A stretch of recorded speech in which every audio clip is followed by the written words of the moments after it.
Let's take a look at what a century of real science has taught us about the Big Bang, so far at least. To understand singularity, let's start with how a black hole is formed.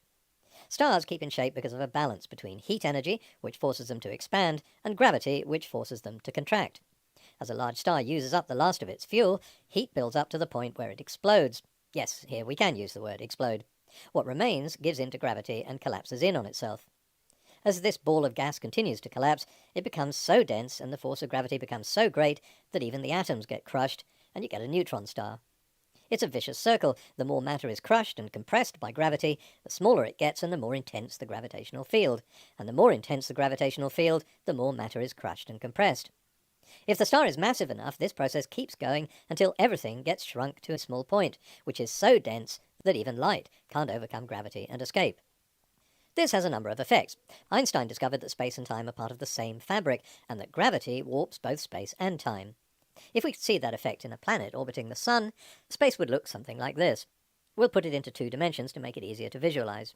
A black hole is so much denser than our Sun that it warps space-time to an extreme degree. Now, scale that up to not just a star, but an entire universe collapsing in on itself. Space is warped to an infinite degree. What about time? Well, Einstein showed that time is also affected by gravity. It slows down the closer it is to massive objects, because the gravitational field is more intense. So in infinitely dense singularity, time would slow infinitely, in other words, to a point where it stops completely. So it's nothing even remotely close to a spinning record made of vinyl. Singularity has no particles. It effectively has no space, because space has been warped into an infinitely small point, and no time. Is that nothing? Well, unless you can get your head around a universe consisting of no space and no time, you can pretty much call it whatever you want.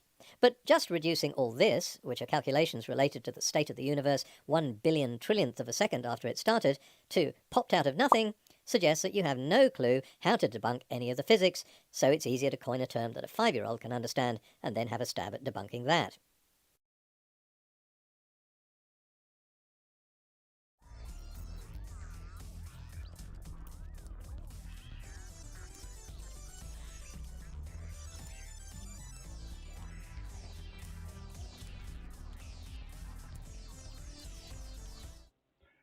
Good morning, my beauties and bees. It is Saturday morning. It is 9:39 now, but we are live from the Hive. Welcome to the show. I'm your host, Miss Bumblebee, the bombastic Bumblebee, if you will, because I'm full of energy this morning. Hello, everybody. Let me say hi to all these beautiful people popping in here. Sandy was here before the show started. Good morning, dear. We got Captive Desk Dave, who was no doubt lured here by the presence of Sasquatch. Pragmatic Crystal, hey, good morning. We got Ian Davenport. Hiya, good to see ya. All right, so I just wanted to say hi to our early birds here and welcome everybody to the show. I thank you so much for dropping in. It's been kind of a busy week. Of course, next week I'm back in the office at work. Give me a second, I gotta clear my throat. So I'm full of all kinds of sinus drainage. My throat's really dry.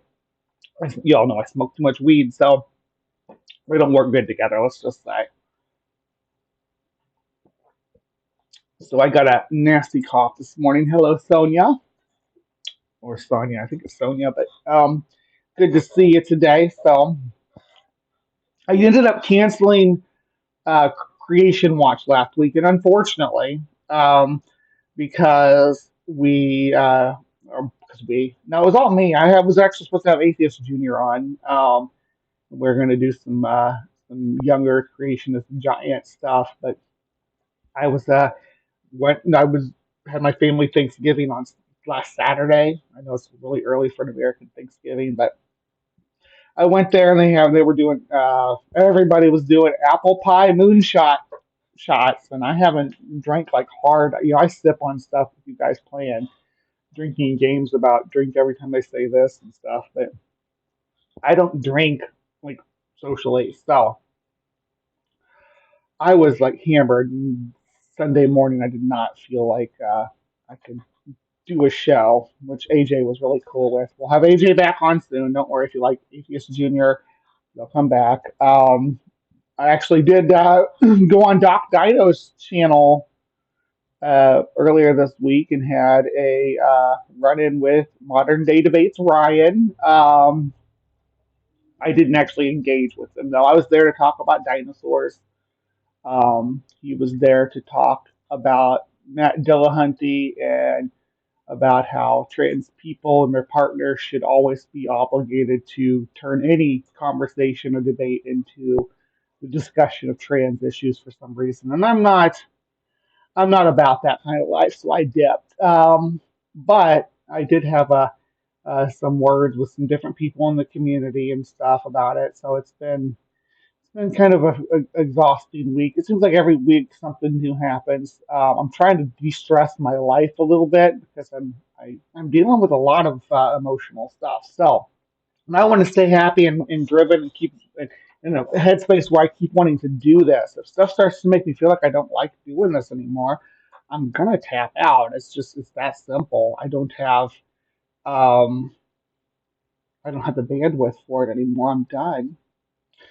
I think anybody should feel that way about doing any kind of hobby because I don't do this for I'm not getting rich off of it. I don't make like any money to speak of off of it. I put the money back into the community when I do like towards whatever fundraisers come my way or whatever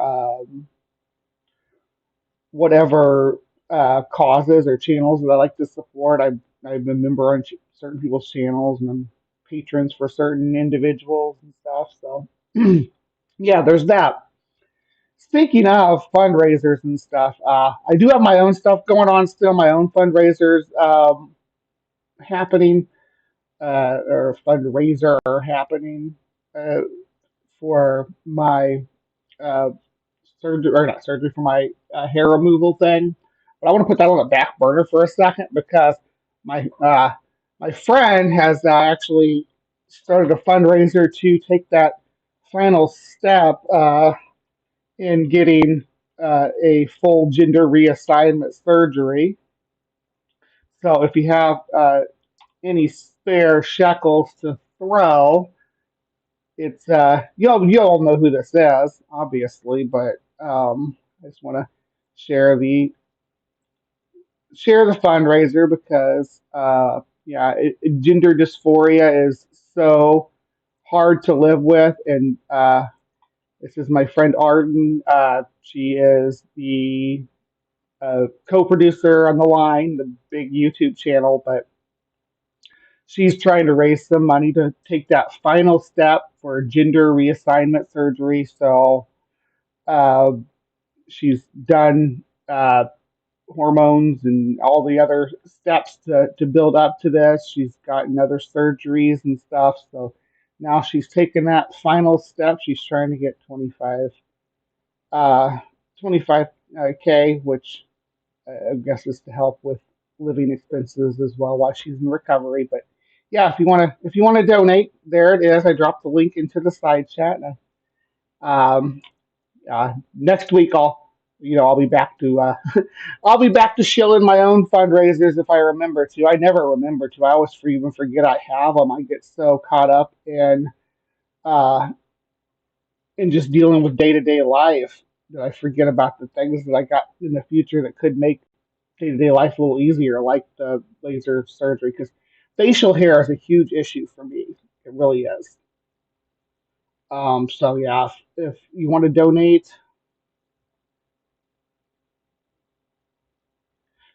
Um, oh yeah, this should be live from the Hive. It just does just say Creation Watch, doesn't it? Let me fix that. I don't know how I changed. I didn't mean to change the name on that one. Uh, Sorry, there's not even Creation Watch on this one. It's mostly going to be. Well, we got some Bigfoot stuff coming up. There we go. I fixed it now. It should have updated. Did it? No, it's all hung up. I think maybe it won't let me change it while I'm live.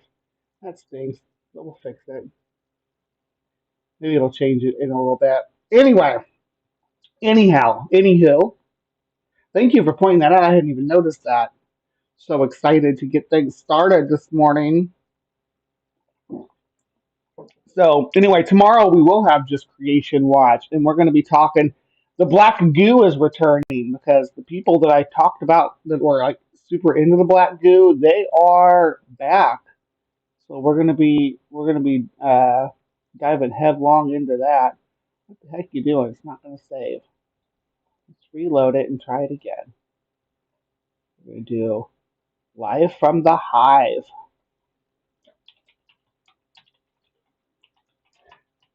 I forgot, I guess, that I have to that since I have two scheduled live shows now, I have to flip that little thing back and forth. There it goes. Now it updates.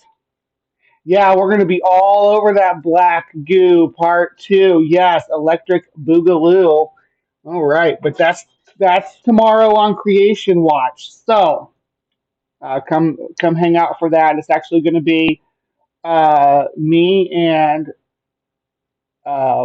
Ember and Doc Dino. I think Doc Dino said they could make it. Um,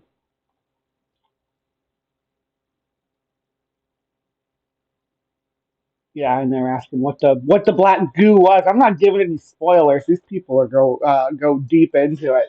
Anyway, who wants to talk about cryptids today? Who wants to dive back into the channel's namesake with cryptic or it used to be Crypto Corner, and it was like then crypto became the thing, and I was like, no, like cryptocurrency, and I'm like, nope, not gonna do it. So Cryptic Corner is what we ended up with, and there's a lot of cryptic stuff going on over there.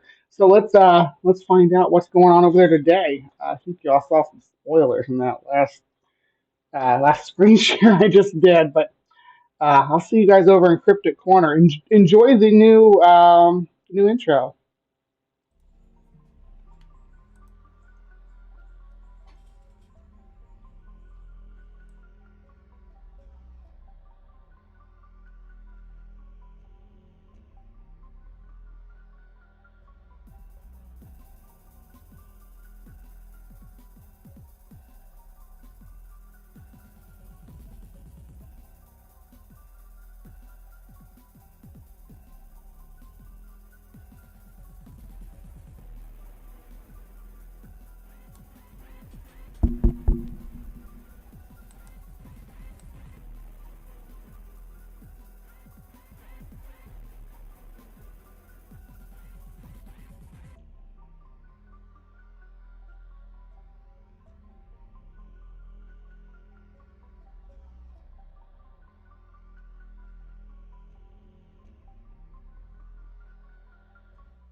Good evening, my beauties and bees.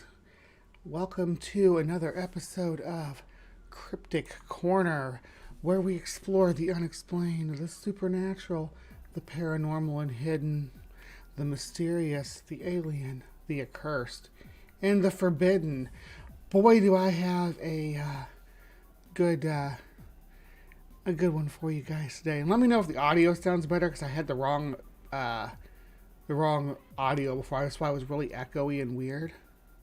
Because I've been unplugging my mic a lot more lately, just to make more room on my desk. But because it strips across there. But so let me know if the audio sounds better. And welcome to the show, everybody. We got a nice live chat that's popping off over here. And if you want to be part of that group, with a spooky group over here with Spooky Bed Hair himself, you can participate with the Hive every Saturday morning at 9:30 a.m. Central Standard Time, when we do Live from the Hive. And Live from the Hive's very first segment is this Cryptic Corner, where we talk about the unexplained, supernatural, paranormal, and hidden, the mysterious, the alien, the accursed, and the forbidden, which is our tagline. So, welcome to the show, and today we are going to visit an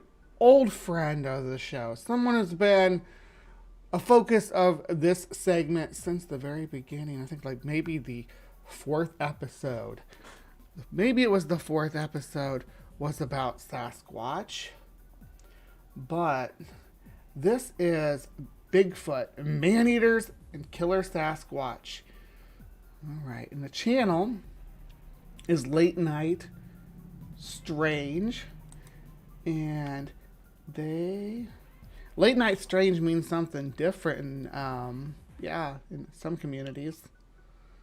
In the swinger community. Yeah, and they got all kinds of fun videos that we might go back and visit, especially ones like this. Many of these animals were once cryptids, so I think I might blow the lid off that claim too. But there's a lot of Sasquatch and ghost videos. Look, we got Sasquatch kidnapping, we got paranormal agents in the ghost estates, cave demons, people seeing strange lights in the woods, Freddy Krueger and the sleep paralysis demons. That's about sons. He did that. Craven did base his Freddy Krueger character off of this. Okay, sounds good. I love it. I'm glad the audio is good, and y'all let me know if the video's audio is good too, because we're about to dive right into it. So, this is Bigfoot, Man-Eaters and Killers, Sasquatch. And it's got a disclaimer warning graphic images, and it talks about the Vietnam rock apes, which, if you're not familiar with the lore, we're going to get familiar with it. I am, and this is not the first time that I've watched a video on it. Here we go. Oh, no, we need to go back to the beginning.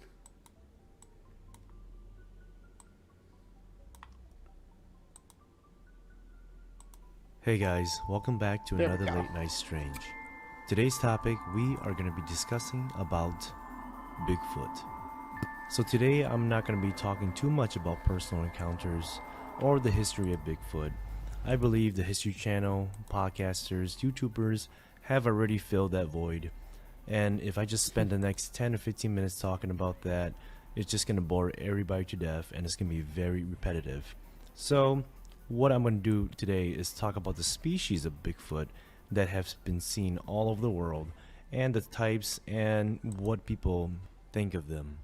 And of course, the strange things about Bigfoot that nobody likes talking about. Hey, hold on just a second. Do I only have six thumbs up and 16 people watching? Do y'all not want to see Bigfoot eat people? Are you guys here to see a cannibal Bigfoot that's munching down on Cousin Dave? Not Captive Death Dave. I have a cousin Dave. He got eaten by a Bigfoot. I don't talk about it. But come on, let's get Let's get those thumbs up, guys. Come on. Let YouTube know that you like what I'm doing here every Saturday morning so they start sending more people my way.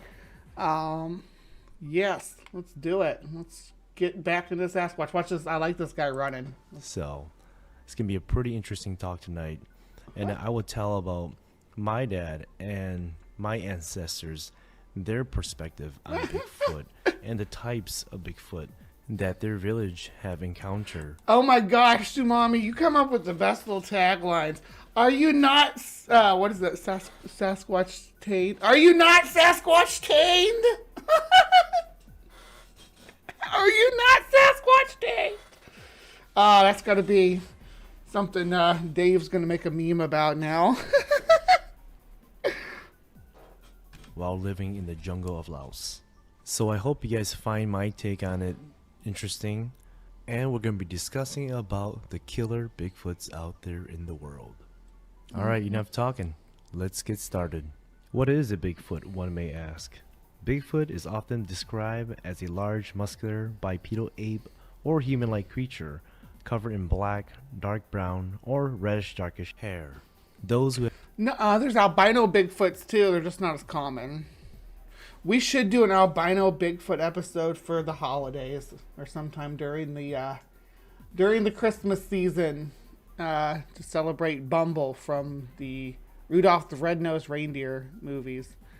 I do like those. I grew up with their Rankin Bass, abominable snowman that gets his teeth pulled out so he's not mean anymore. Could you imagine that being like what happens to you? It's like, we're gonna pull all your teeth out. I guess I can't eat you anymore. Let me put the star on top of your Christmas tree instead.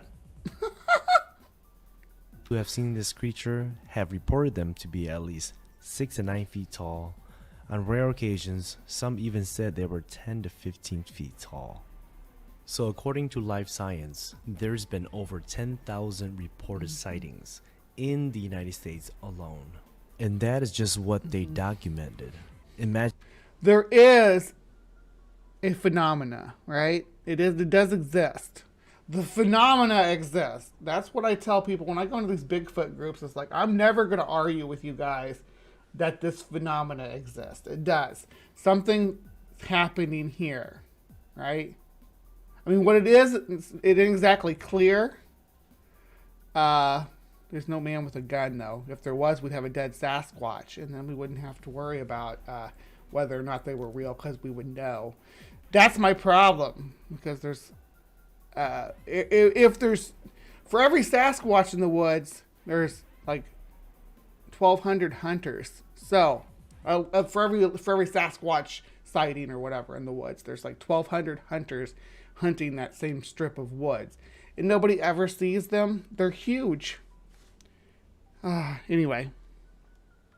Imagine all the undocumented sightings where people are afraid to come out and tell the world or people that they know that they've seen Bigfoot because they're afraid of being labeled crazy or nuts. But for those of you who has been listening to a lot of Sasquatch podcasts or just even, looking up in YouTube channels and stuff like that, That's me you're talking about.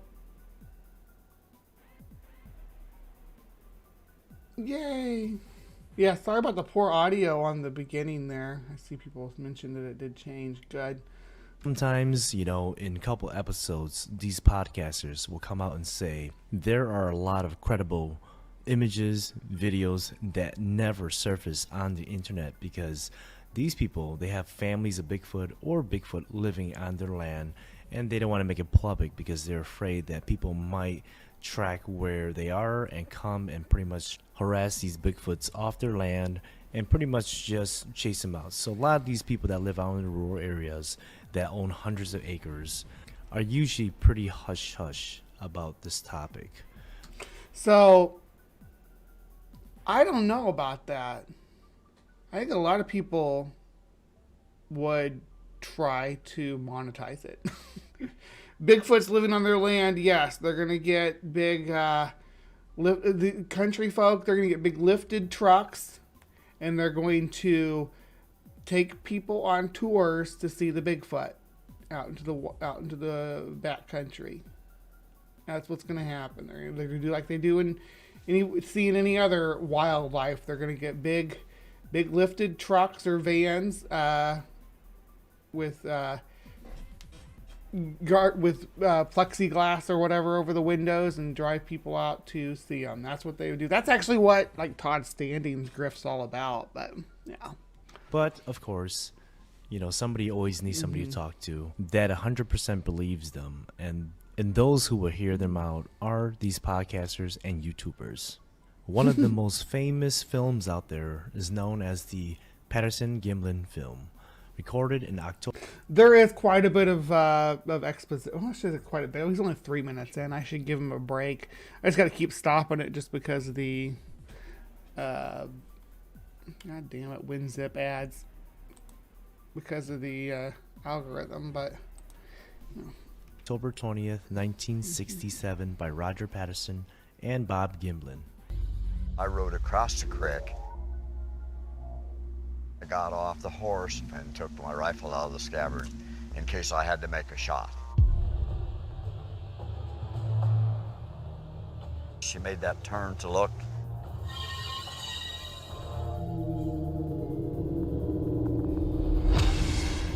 Kept right on walking. She went on up out of sight up that canyon. hey Vandalia, I see you out there. Do you got a link? Will you drop a link? You should have a link by now, I'm sure, but drop a link, my friends, so people know where to find us tonight when we talk about arachnids.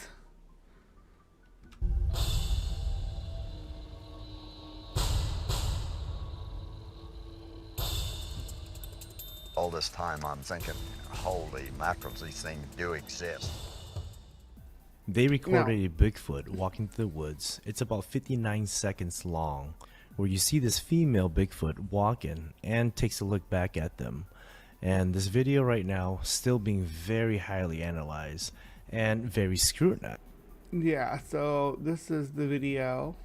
The video, like I said, laying a lot of groundwork on Sasquatch lore. This is the Patterson-Gimlin footage, and we see Patty here. And there was the gentleman, what's his name, the cowboy guy that said he was in this suit. Welcome to the show, Asho64. It's good to see ya. I appreciate you tuning in. Oh, you passed 10K views this morning. Great for you there, Captive Desk.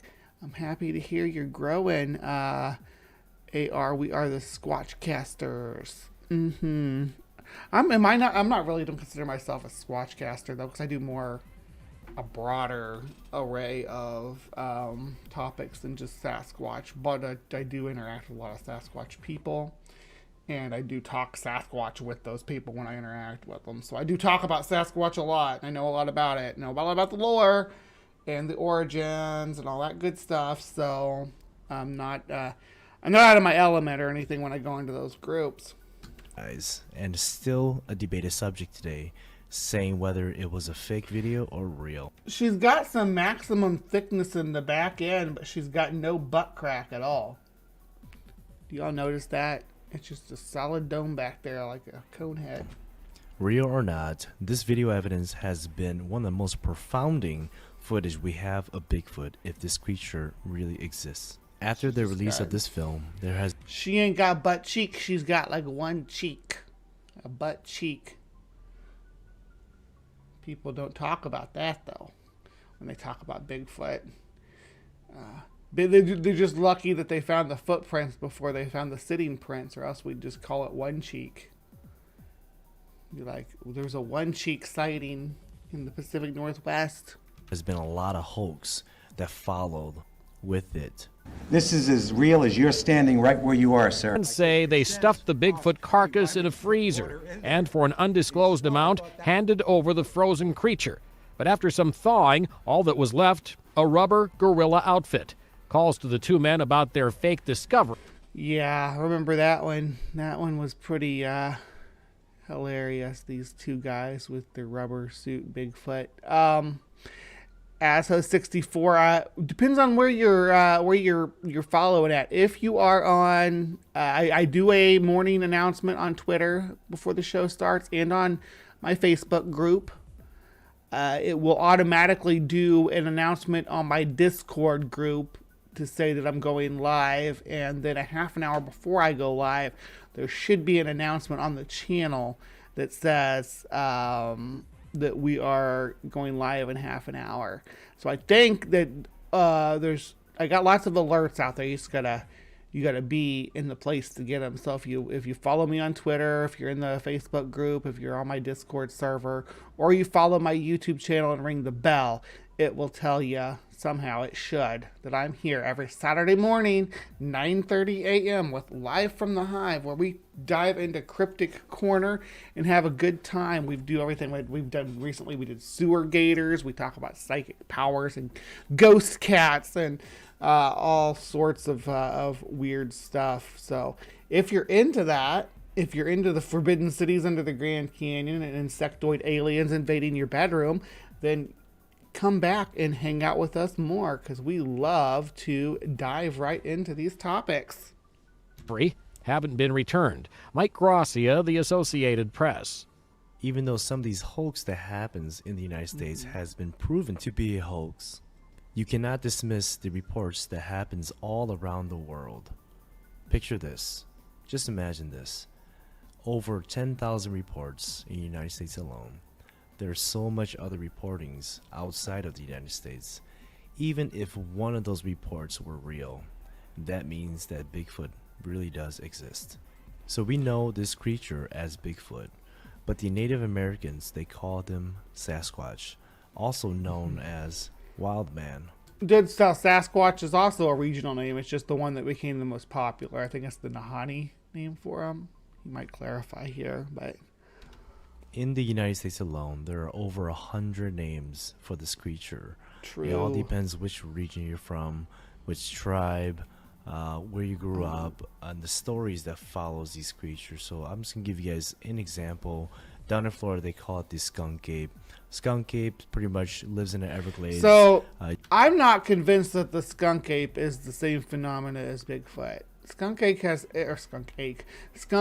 has some distinctive characteristics that do set it apart from regular Bigfoot sightings. But there's a type of sighting that does overlap a lot with Bigfoot, that is most prominent in Florida, but also is documented or reported in like swamp areas, from Florida being prominent. Also, there is a similar swamp ape in Louisiana. You got the folk monster, the Boggy Creek, all the way up the Mississippi Valley to where I grew up with Momo.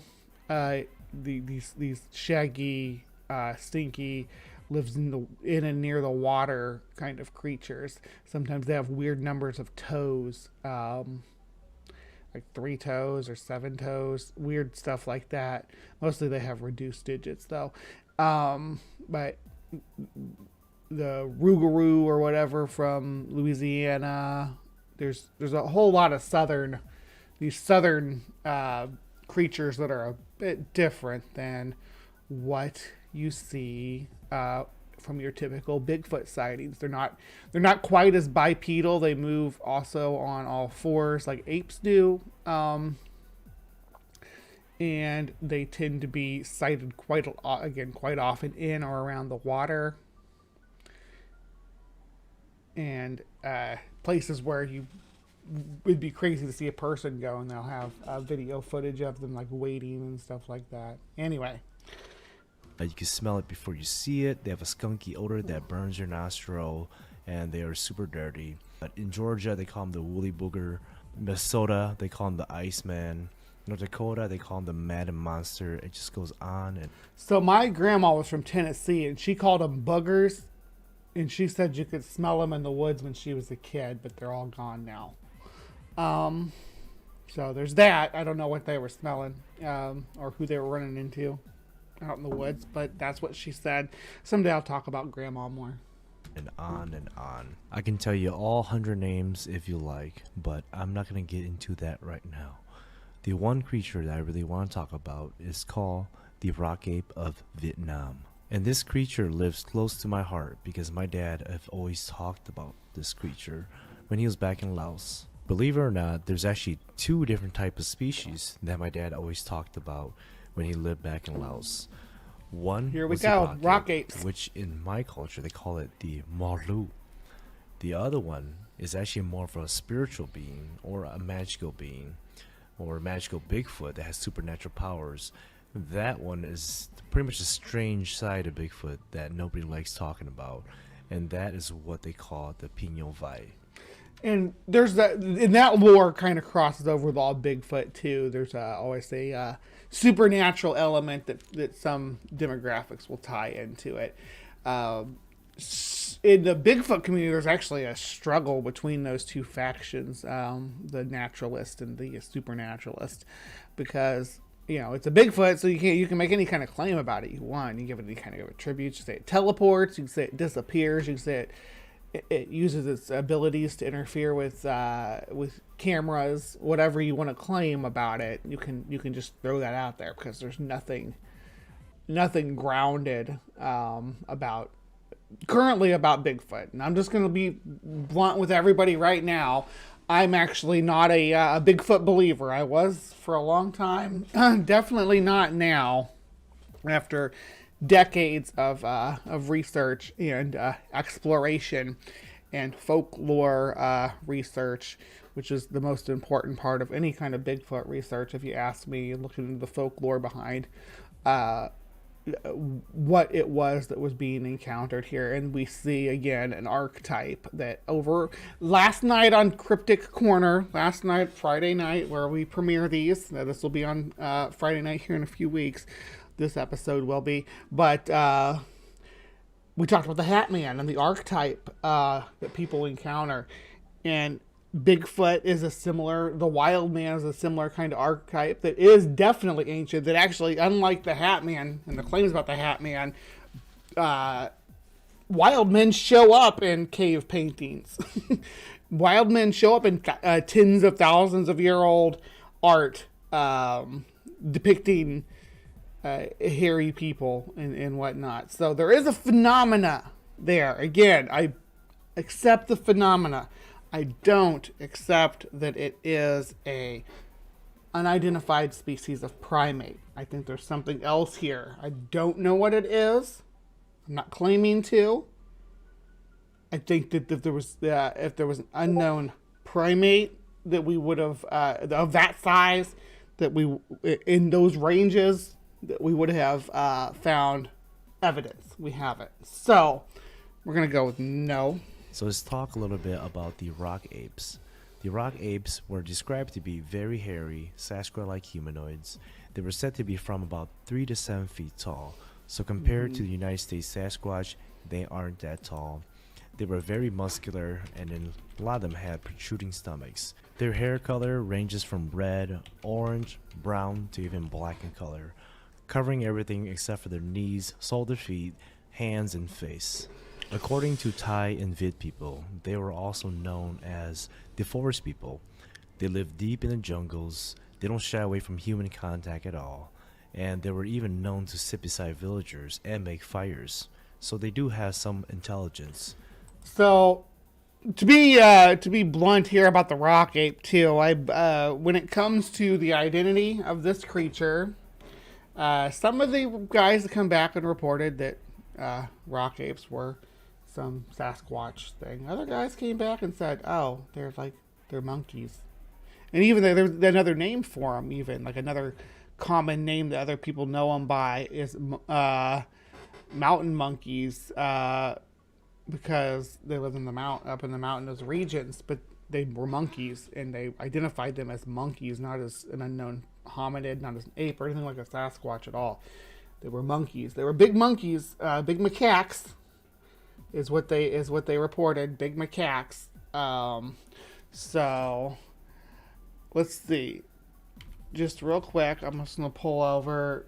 We're gonna halt for a second and we're going to look at some of the species of macaques that are, or some of the species of primates that are indigenous to Vietnam. Because you're going to be, maybe it's going to be shocking to you to know that there's this many species of primates in Vietnam, right? Look at that. That's a lot of monkeys. We don't have any in the North America except for whatever lives down in Central America and humans everywhere. But Vietnam gets, this little tiny country gets all this diversity. And some of these are apes. These are apes right here. Gibbons, right? We know what a gibbon is.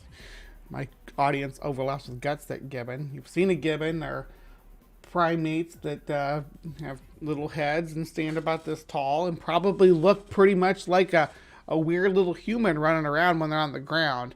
Now I feel obligated to show you all a gibbon running on the ground. But I remember a couple weeks back, I felt obligated to show you all a sirima banging a lizard on a rock, and I got a copyright strike for it. But let's see. I think I actually, let's see, gibbons. There we go.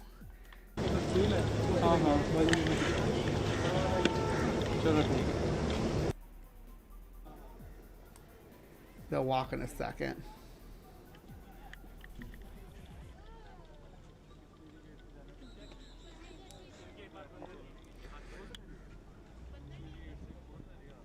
Get down on the ground. Like so, if you see that walking through the woods, like that,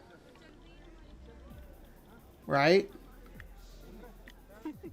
Rock apes.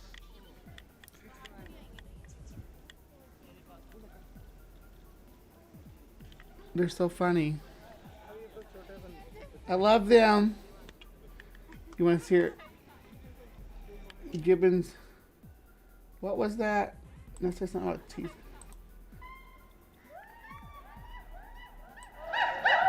That's what they sound like too. Look at that.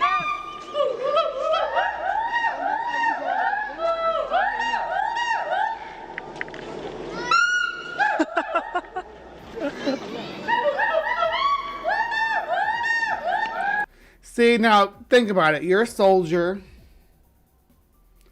trudging through the jungles of Vietnam, and you hear that, right? And maybe they start throwing stuff at you. Maybe they start throwing stuff at you while they're shrieking and hooting and hollering. Oh my gosh, you'd be terrified, right? So that is my opinion on rock apes.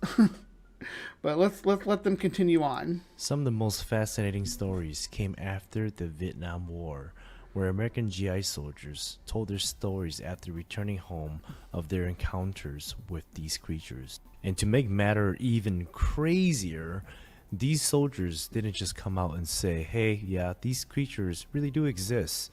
They came out and said, we actually had a gunfight and a battle with these creatures. So a group of military personnel was actually found dead, torn from limb to limb after supposedly engaging in this rock-throwing battle with these creatures. It even got so... There's that's the, what was his name? He was the one that they claimed was part man. Because, you know, when chimps get older, they lose their hair. So they start to look more humanish. Bad to the point where there was a hill in Vietnam that was called Monkey Mountain because there's just so much rock ape sightings around that hill. The rainforests of Asia harbor many stories of strange encounters. 1,000 miles north of Malaysia, deep in the jungles of Laos, exists what many believe is a relative of America's legendary Bigfoot. The year was 1966. America's at war with Vietnam. For the first time ever, U.S. soldiers are faced with full-scale jungle warfare.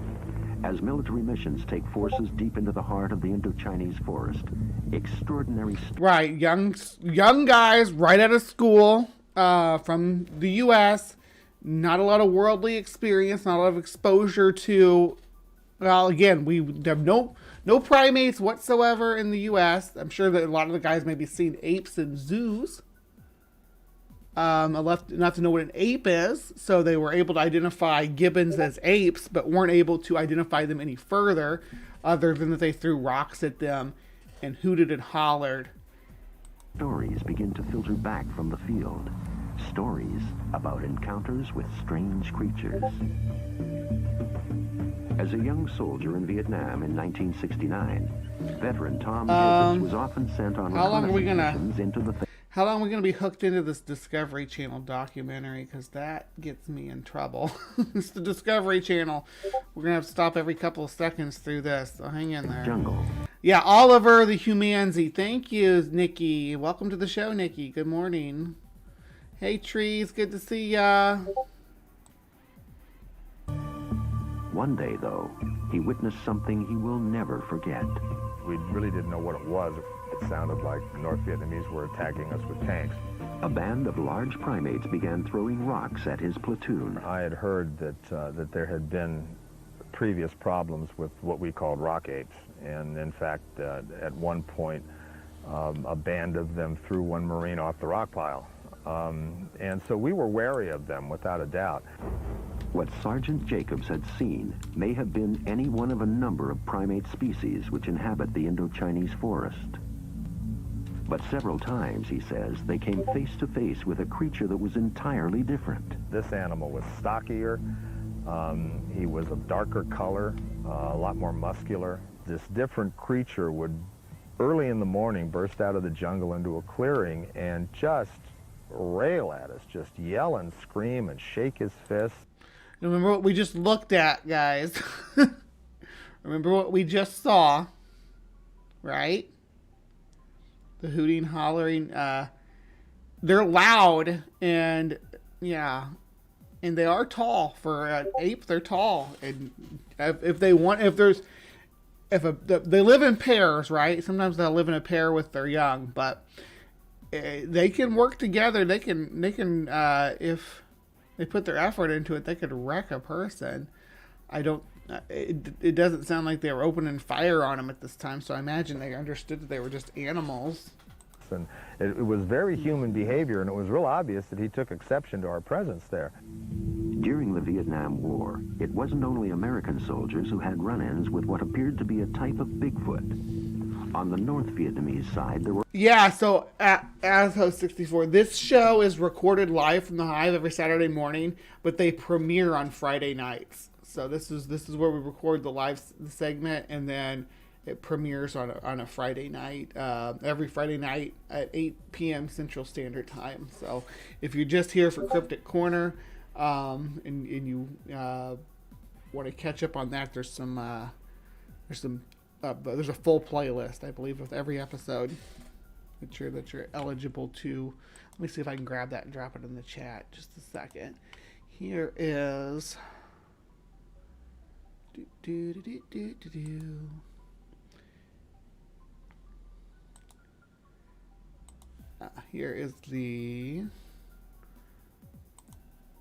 Here's the playlist for backed episodes of Cryptic Corner. Were also bizarre reports of a strange creature attacking soldiers in the jungle. Before all the reports and all the sightings about the rock apes that came out after the Vietnam War, Minnesota Iceman, Bernard Hovelman, come on, bring it on. During bedtime, my dad would always tell us these stories about these Marlu ape-like creatures. They would stand outside of somebody's house, or they would stand nearby trails where people will walk by, especially deep in the woods, because most of the gardens are 2 to 3 hours away from where people live. So a lot of times these villagers would take these small little trails to go to the garden. You're going to show that Iceman, you better tell me about it. I want you to tell me about the Minnesota Iceman. Tell me the lore. My chair is so noisy. I got this chair once so noisy. I just need to flip it over and tighten some stuff up. And that's where these Marlu would sit there and just wait for villagers to walk by. What they would do is they'll grab them right in the arms, look up to the skies, and just stares and just laughs and just kind of wait to see if there's any signs saying that they can't eat this person. Most of the time, the stories are told that if there was a lightning or a thundercloud coming through, they will let that person go and they just kind of disappear back into the woods. But if they didn't see any signs of thunderstorm or any storm coming through, they will eat them right then and there. This happened so much to the point where the villagers have to come out with a solution. What they did was they came out with these bamboo sleeves that they will wear every single time when they come out of the house or when they're walking to their gardens, because these bamboo sleeve acts like a escaping device where they could just slip out of it easily and start running for their lives. It is said that if you are being chased by these malu or rock apes, since they have locked knees, you want to run it in a zigzag pattern through the woods or run uphill. See, they say they have locked knees really makes me think that this is talking about gibbons. And gibbons don't... gibbons, as far as we know, haven't been known to eat people. So, yeah, as far as we know.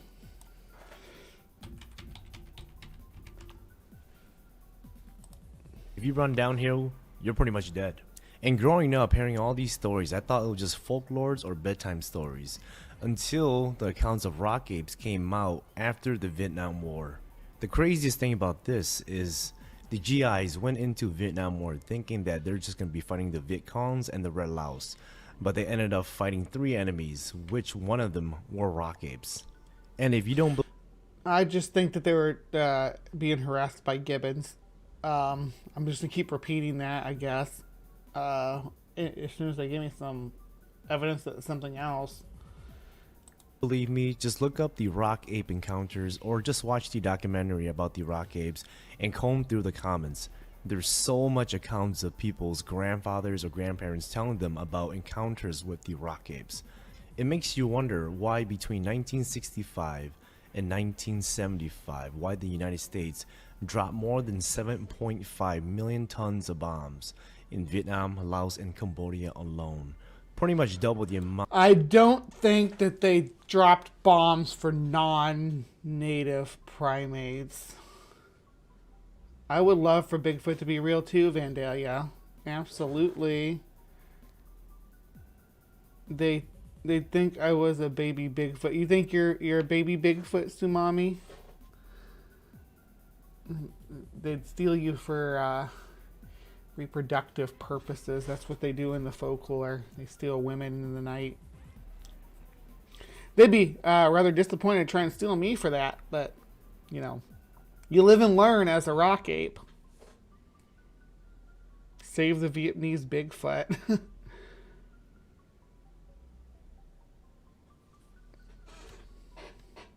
They dropped in Europe and Asia during World War II.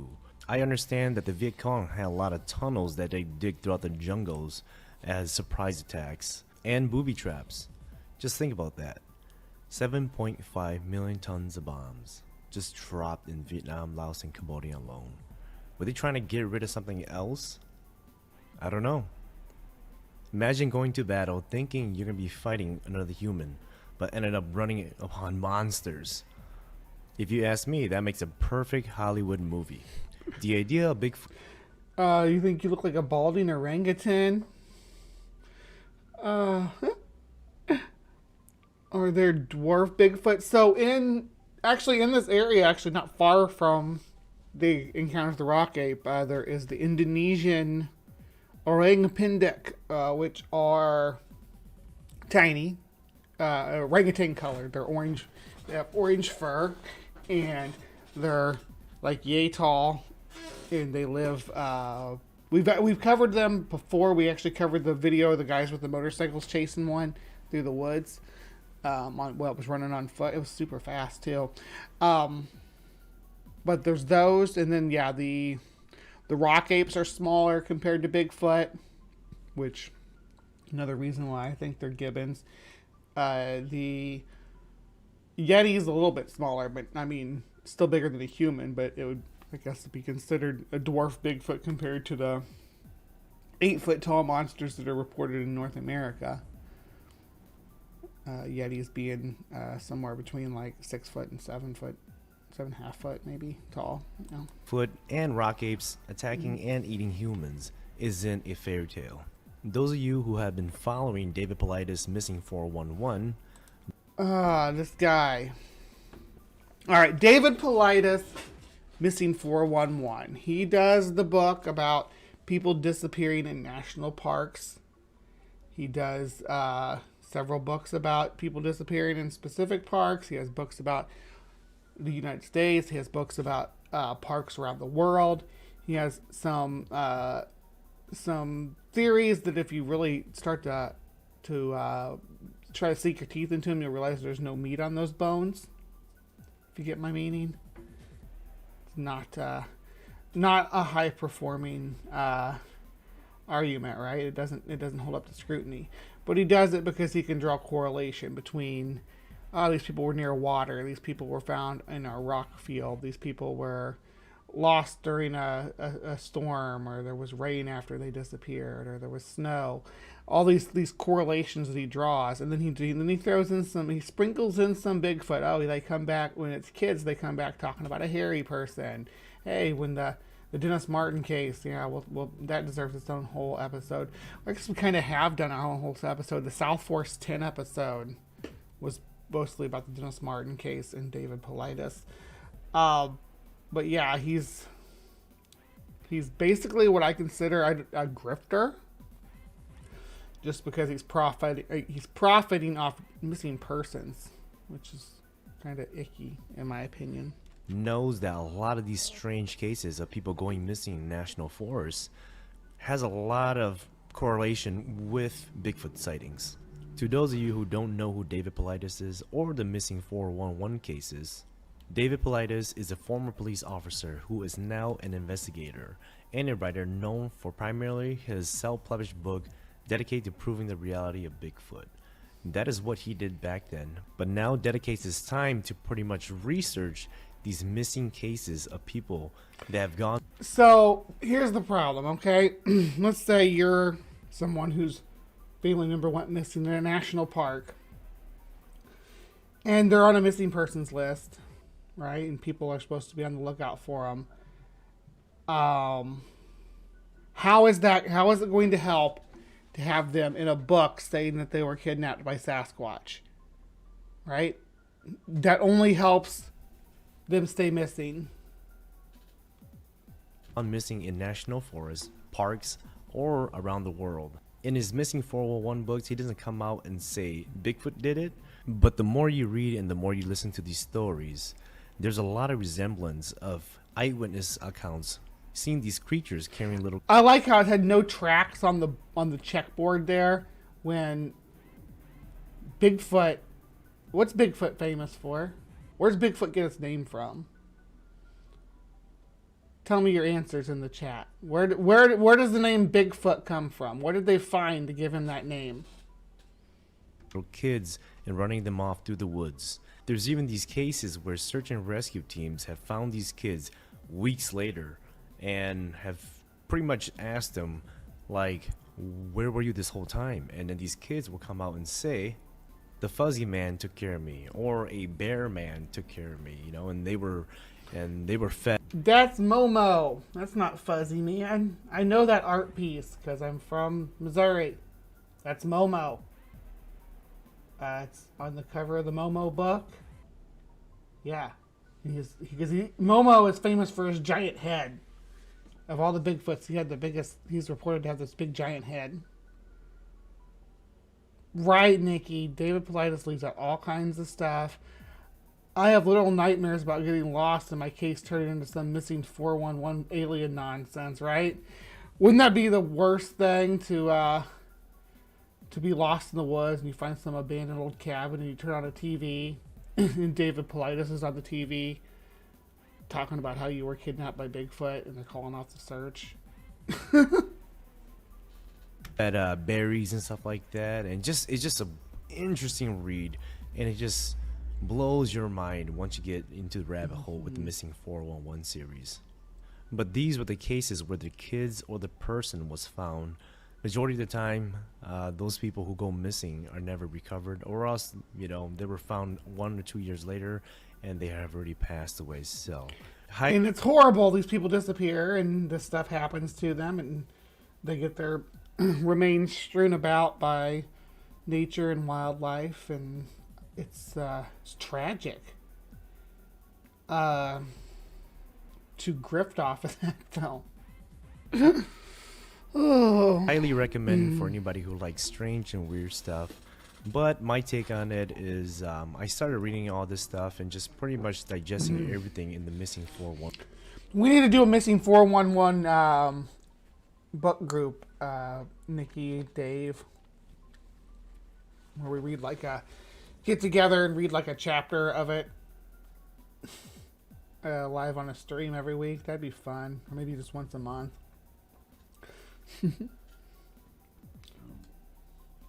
Sumami, you're always welcome too. You always worry about your audio, but you sounded fine last night. 101.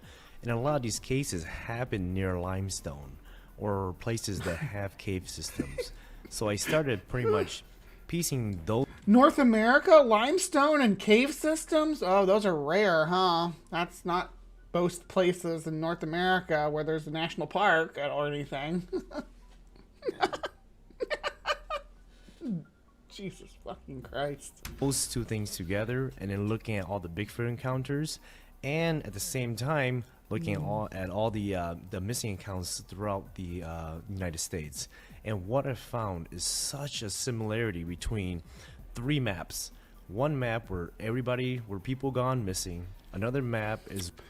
Yeah, this is Dave Politis's initial... This is where he started. This is what he always pulls up and says, I started here. And I don't know what... Yeah. But these are the hot spots, apparently. All these... Obviously, here's the Smoky Mountains, Dennis Martin. You got Yosemite, Joshua Tree. Up here you got the Yellowstone area. Lots of clusters around there, and then the Pacific Northwest is, of course, filled in with that too. It's because these are wild areas. People have always gone missing in these types of areas. People have always vanished into the wilderness. These are you notice that nobody goes missing in the grasslands, right? Nobody's going missing in Kansas like this. Places where there's rugged terrain and heavy forest. Places where you cannot be found. It's hard to hide in the freaking Great Plains. That's why you don't see anything right here. Is where all the Bigfoot sightings have happened, and then another map where cave systems and limestone have been found. And if you just look at those 3 maps and combine them together, you're gonna see so much similarities. So the stories my dad always told me about Marlu or rock apes eating humans, me personally, I wouldn't dismiss that for the cases that happens in the Missing 411 series. Another Bigfoot creature that we're going to be talking about is called the Nantinak of Alaska, or also known as... I get that, Nikki, when it comes to Politis. There's a lot to pick apart there. And he has some favorite, or what's the word I'm looking for? Favorite alkalites that will live and die by his word that what he's saying is actually happening. As the Bigfoot creature that made residents flee from Portlock, Alaska. We covered this recently too. Around the 1940s, it was reported that several Dall sheep hunters had disappeared in the hills outside of Portlock. It was also stated in 1973 in an article from Anchorage Daily News that dismembered bodies of some of the missing had washed up ashore in the lagoons. These events led the residents of the community to flee. If you want to see my opinion on Portlock, let's see. I got the video. I just did it. It's not even. It's still hot on the plate. So let me see how far back was that. Should be Portlock. Back further than I thought, I guess. There it is. It was September 15th, so it's not been that long ago. But here, let me drop the link for this into the side chat. So if anybody wants to go check that out and want to know my opinion on Portlock, I'm gonna speed our homeboy up here and get through Portlock because I'm not gonna cover that whole case again. So I'm gonna put him up at 2 just until we get past Portlock. In masses, and the town's post office officially closed between 1950 to 1951. Many of the villagers blamed the unexplained deaths and disappearances on the Bigfoot-like creature referred to local as the Nantinak. So this Nantinak creature was known to be a huge Bigfoot-like creature with supernatural powers. And with that reminds me of the Pino White that my dad always talked about back in the bear. It was a bear. days. This Pino White creature is known to be evil and mischievous and could teleport and could disguise as one of your friends if you guys were to go camping together. It is also known to mimic voices in the woods. So let's say that if you were nearby the edge of the woods, you would hear this distraught voice of one of your family members, and when you get closer and closer and closer, you find out that it is not your family members. It's just something else mimicking. There's other stuff in Portlock too, though. There's like the woman up on the hills, up on the cliffs.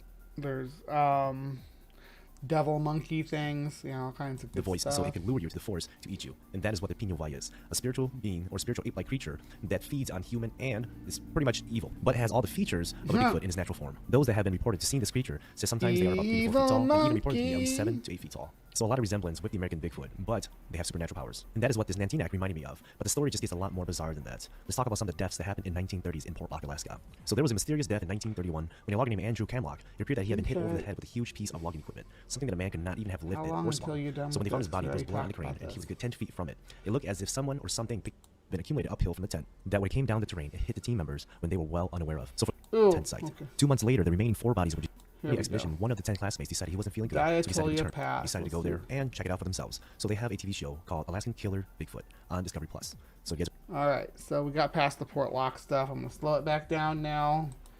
We did 1.25, and they're interested in that. Check that out, or else just go check out the story behind Portlock, Alaska. Very interesting account by the Nantinak Bigfoot killer. Next on the list, we are going to be visiting the Dyatlev's Pass case. For those of you who don't know about this incident, on January 27, 1959, 10 students from the Ural Polytechnic Institution went on a 14-day expedition in the Ural Mountains located in the middle of Soviet Union. Most of these classmates were downhill skiers and cross-country skiers. During the expedition, one of the 10 classmates decided he wasn't feeling good, so decided to return. That decision alone saved his life, because he will never see his classmates alive ever again. When the group didn't return on their expected date, now, I don't know how many of you all are familiar with the Dyatlov Pass incident, but the Dyatlov Pass was, these people were found in an odd way. I've heard it was attributed to aliens, to experiments with radiation, to avalanches. But this guy's going to try it into some Bigfoot, so I'm interested to see how this goes. The village sent out some search and rescue team to go look for them. On February 26, they found the group's tent badly damaged on the slopes of what they call Death Mountain, and what was strange was the group's belongings had been left behind. Further down the mountain, beneath an old Siberian cedar tree, the search and rescue team found 2 bodies only wearing their socks and underwears. Further down more, they found 3 other bodies that were between a tree and the tent site. 2 months later, the remaining 4 bodies were discovered in a ravine between a thick layer of snow. What was strange was several of the deceased bodies had serious injuries, such as fracture to the chest and skull. Welcome to the channel, Aslo64. Thank you so much for joining at the Cryptic Creeper level. We are so glad to have you on board.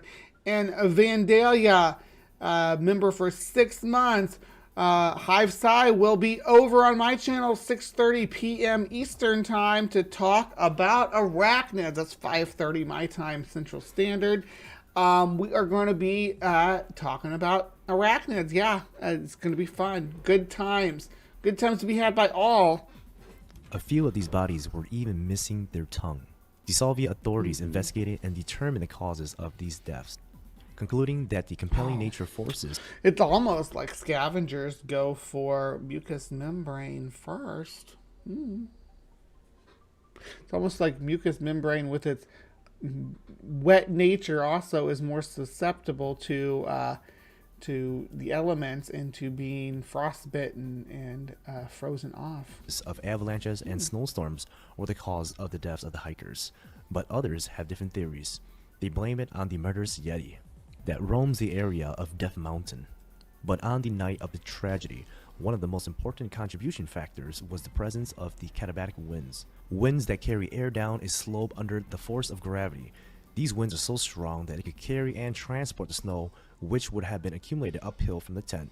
that when it came down the terrain, it hit the team members when they were well unaware of. So for the 2 people that were found without their clothes on, except for their socks and underwear, it is said that when you have hypothermia, you will feel very hot inside, thus taking off all your clothes, unaware of the risk that you put yourself in that cold of an environment. Even with the authorities stating... I always thought maybe that there was someone doing the use my body to keep you warm kind of thing for someone who had gotten maybe wet or got buried in the avalanche for a long time, that they may have been doing the, hey, let's strip down and wrap ourselves up together so we share body heat.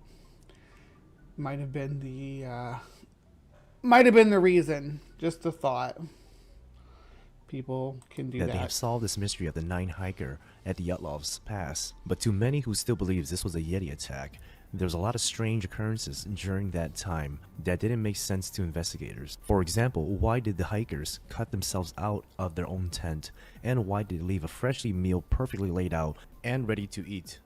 And most of them left their tent without any winter jackets at all, despite being negative 13 degrees. And the bodies with broken ribs had none of the damage to the soft tissue. That goes along with even a blunt force impact to the body. Their injuries were pretty much consistent with crushing. There were even some of the hikers that were crushing like there was an avalanche, missing their eyes and tongues, which was very strange. What is more strange of all is some of the hikers' clothes were radioactive. There was even a theory stating that it was a government experience gone wrong. There we go. That's the one I was talking about. A government experiment gone wrong. Radiation and all that good stuff. Yeah. We'll have to explore this in more detail when when I'm able to focus more on Diatolia Pass specifically. I was hoping this was more just about the rock ape because of the thumbnail. That's okay. On the Yeti. During this incident, strange orbs of light were also seen above this mountain. But of course, out of all these theories, 2 most popular theories are Yeti attacks and alien encounter. So the Yeti is an ape-like creature, usually all... People like a good conspiracy. That's just human nature. We want it to be something spooky and creepy. White. That inhabits the Himalayan mountain in Asia and the Ural Mountains in Russia. In Western popular culture, the creature is commonly referred as to the abominable snowman. The Yeti has been portrayed as a nice fluffy character in Monsters Inc. and in Disney movies, but here are just some violent encounters. What Disney movie was the Yeti a nice, fluffy, friendly creature? I remember him being friendly in Rudolph, Bumble. He wasn't friendly at the beginning, though. He had to take out all his teeth first. But yeah, the abominable snowman in Monsters Inc. is pretty chill. He makes lemon snow cones. No one asks him where he gets the lemons. That has been reported in Russia. In 1925, a Russian military expedition was reported... Now, Russia, are we talking about Almas or Yetis? Because they're reportedly different. Yetis are definitely more like a Bigfoot thing, whereas Almas are reported to be more like a Neanderthal person that's being encountered. Being attacked by a Yeti in eastern Siberia. In 1945, Soviet soldiers have claimed to have a violent encounter with a Yeti in a cave. In 1953, a group of hunters narrowly escaped a Yeti attack while shooting caribous. With over hundreds of reports of Yeti, these are only a few instances where Yetis were known to attack. And for those 9 hikers that went on the expedition that perished, could it really be a Yeti attack? Even though there are a lot of theories out there, nobody will ever know the truth of what happened to those 9 hikers. Now let's get into the rabbit hole of what happens around Bigfoot and with Bigfoot sightings. These are just some of the strange things that happens around Bigfoot that I would like to talk about that most people won't. Most people won't. Video of the strange lights in the woods. Well, there's some eye shine that a primate wouldn't have. Or not a primate. Primates can have eye shine, but not a ape, not a hominoid, not an anthropoid. Lights have been seen after Bigfoot sightings, or even reported seeing Bigfoots transform into these lights to kind of move and travel around throughout the forest without being detected. It is a theory that dates all the way back to 1973, where more Bigfoot hunters are running into more of these orange orbs, or also known as wonder lights. We just call them ghost lights. The levee walker's ours here. Actually, in my town, it's called the levee walker. It walks up and down the levee on the Mississippi, and it's an orange orb. I don't know, it's never been associated with Bigfoot, though. And there's like the Joplin lights and stuff, which are pretty regular. Those are the fast-moving lights that one may think that are alien in nature, but seen in areas associated with Bigfoot. There's been so many reports of these Bigfoots appearing and then disappearing out of nowhere. Eddie, make sure you bring your EpiPen next time. You can use mine this time, but make sure you bring your own. Everybody needs to bring their own EpiPen when BugBot's in the stream. I'm not responsible for any allergic reactions. There was even one incident on the Skinwalker Ranch where a bunch of scientists followed tracks of a big humanoid creature all the way to a clearing field. They followed tracks all the way to the middle, and the track simply just vanished out of thin air as if the creature walked through a portal or something. With all these accounts and the mystery orbs as transporting beams for Sasquatch, or Sasquatch just simply walking through portals, isn't it really bizarre when all these cases come together and talks about the same thing? So what I'm trying to say is, growing up there's always stories about two different Bigfoot. One was a physical being, just like an ape-man-like creature, and the other one was a magical being that was more of an interdimensional traveler. That is why most of these accounts of people seeing Bigfoot hide behind trees, and when they go take a look behind the tree, they don't see anything at all. The creature just simply vanished in thin air, which is extremely strange. Teleporting Bigfoot. Yeah, we did mention that when we talked about supernatural earlier, but yeah, there's the notion that Bigfoot's not even from this plane of existence, but is being sighted interdimensionally, may not even realize it, may be moving through its plane of existence, chilling in its Bigfoot life, just like we are chilling in our human lives and our worlds overlap. That's the theory I've heard. Kind of cute. Aside from that, these creatures have also been known to have red glowing eyes, yellow, green, you name it, all these colors. People have seen them. And when I say glowing, I mean glowing, because eye shine occurs is when light enters and passes through the rods and the cones of the retina, striking a special membrane behind the retina, and then is reflected back through the eye to the light source, making the animals see in the dark. But this wasn't the case with this creature. Reports have said these eyes will glow like coals of fire in the pitch black dark of night. Wherever Bigfoot sighting happens, you'll hear those same claims about like black dog sightings too, or big cat or black panther sightings, things like that. So again, there's some archetype stuff going on here. Interesting. We see more paranormal things happen around it. It seems like a force field that attracts all these cryptids together, where demonic spirits have been seen. You want to have a love affair with a Yeti? Where you like snuggle and lay into his floofy Yeti chest. That does sound so soft. Sure have been seen Bigfoot and lights in the woods, along with poltergeist activities. Next time when you see a Bigfoot hunter, ask him the simple question: what else do you see in the woods besides Bigfoot? What else do you hear in the woods besides Bigfoot? They would tell you they see shadow people, they see demonic stuff.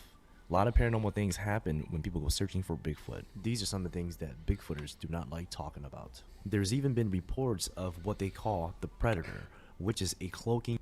I talk to Bigfoot people all the time, Bigfoot hunters, Bigfoot investigators, all the time, and none of them are saying they don't want to. If they have other encounters, they're eager to talk about those as well, whether it's Dogman or lights in the forest. Whatever, they're happy to talk about them. Bigfoot.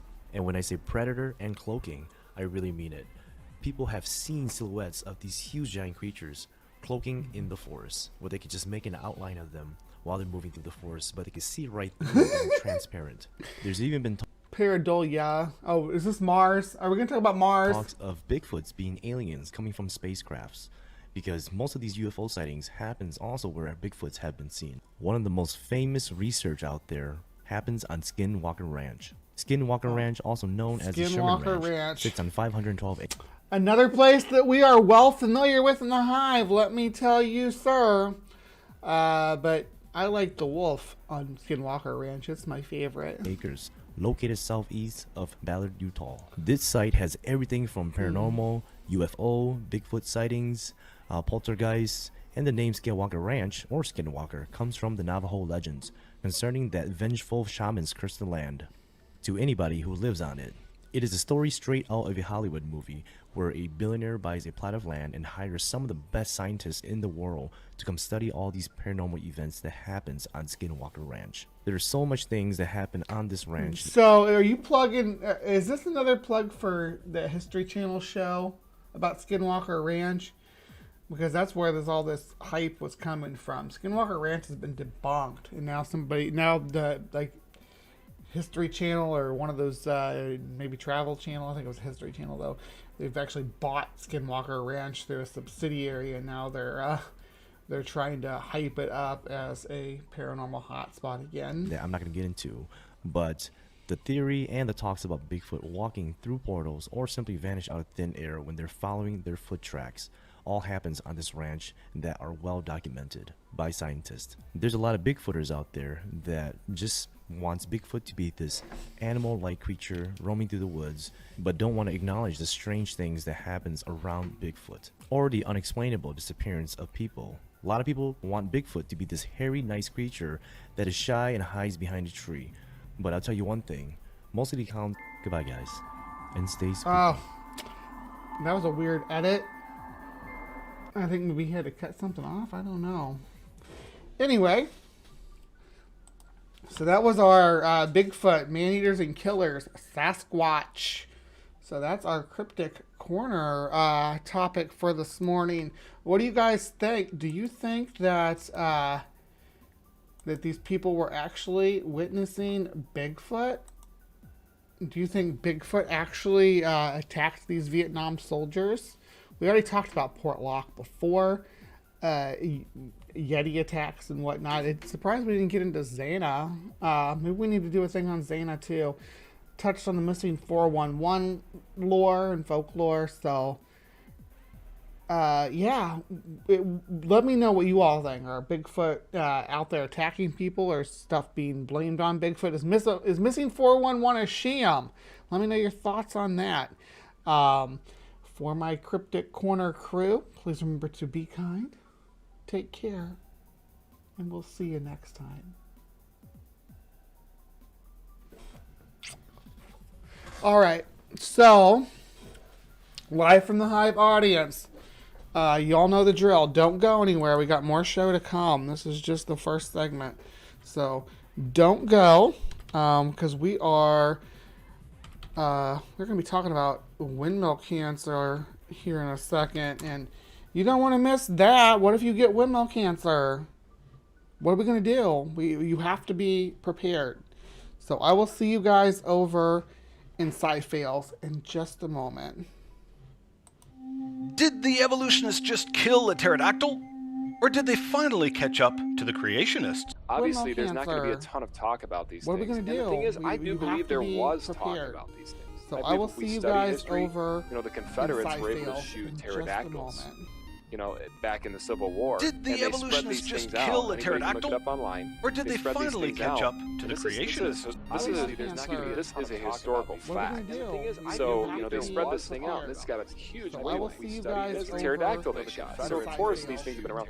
Now, they went extinct, obviously, back in the slowly, and surely. And so, I don't believe that just because, you know, at some point in time, coming from your perspective, that, you know, just because they stopped talking about it means that they never saw it, when we have all this evidence that they've seen it. Hello, my name is John Pendleton, and I'm speaking to you from Zacatecas, Mexico, center of Mexico. And today I'm going to tell you of my project to attract and capture a real living pterodactyl dinosaur. But to the Christian, it makes common sense. Of course, there could be a few still alive. That's the first sighting I've heard of in Fort Worth, Texas. I've heard of them in Arizona. A friend of mine knows where some of them live, and he's going to go catch them and put them in a dinosaur adventure land he's going to build. And I can't reveal the details yet. They're a form of what people call pterodactyl, but if we consider them descended from some type of ramphorhynch or pterosaur.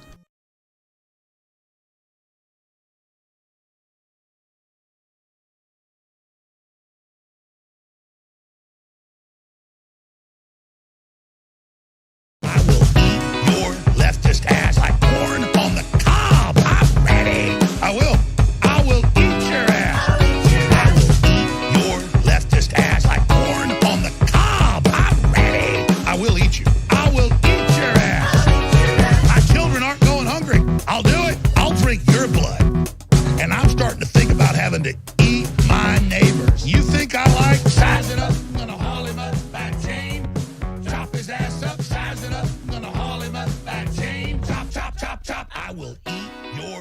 leftist ass like corn on the cob. I'm ready. I will eat your ass. I will eat your leftist ass like corn on the cob. I'm ready. I will eat you. I will eat your ass. I'll barbecue your ass flat. I will cook your ass up so fast, and I'll tell them, "Oh, I killed a cow out back, baby." You think Christ would eat somebody? He would never do that. I will. I'm ready to hang them up, gut them and skin them and chop them up. You know what? I'm ready. I will eat your leftist ass like corn on the cob. I'm ready. I will eat your ass. I will eat your leftist ass like corn on the cob. I'm ready. I will eat you. I will eat your ass. I will eat your leftist ass like corn on the cob. I'm ready. I will eat your ass. I will eat your leftist ass like corn on the cob. I'm ready. I will eat you. I will eat your ass. That's why I want the globalists to know. I will eat your ass first. I swear to God, if it's the last thing I do, I'm gonna get my hands around your throat.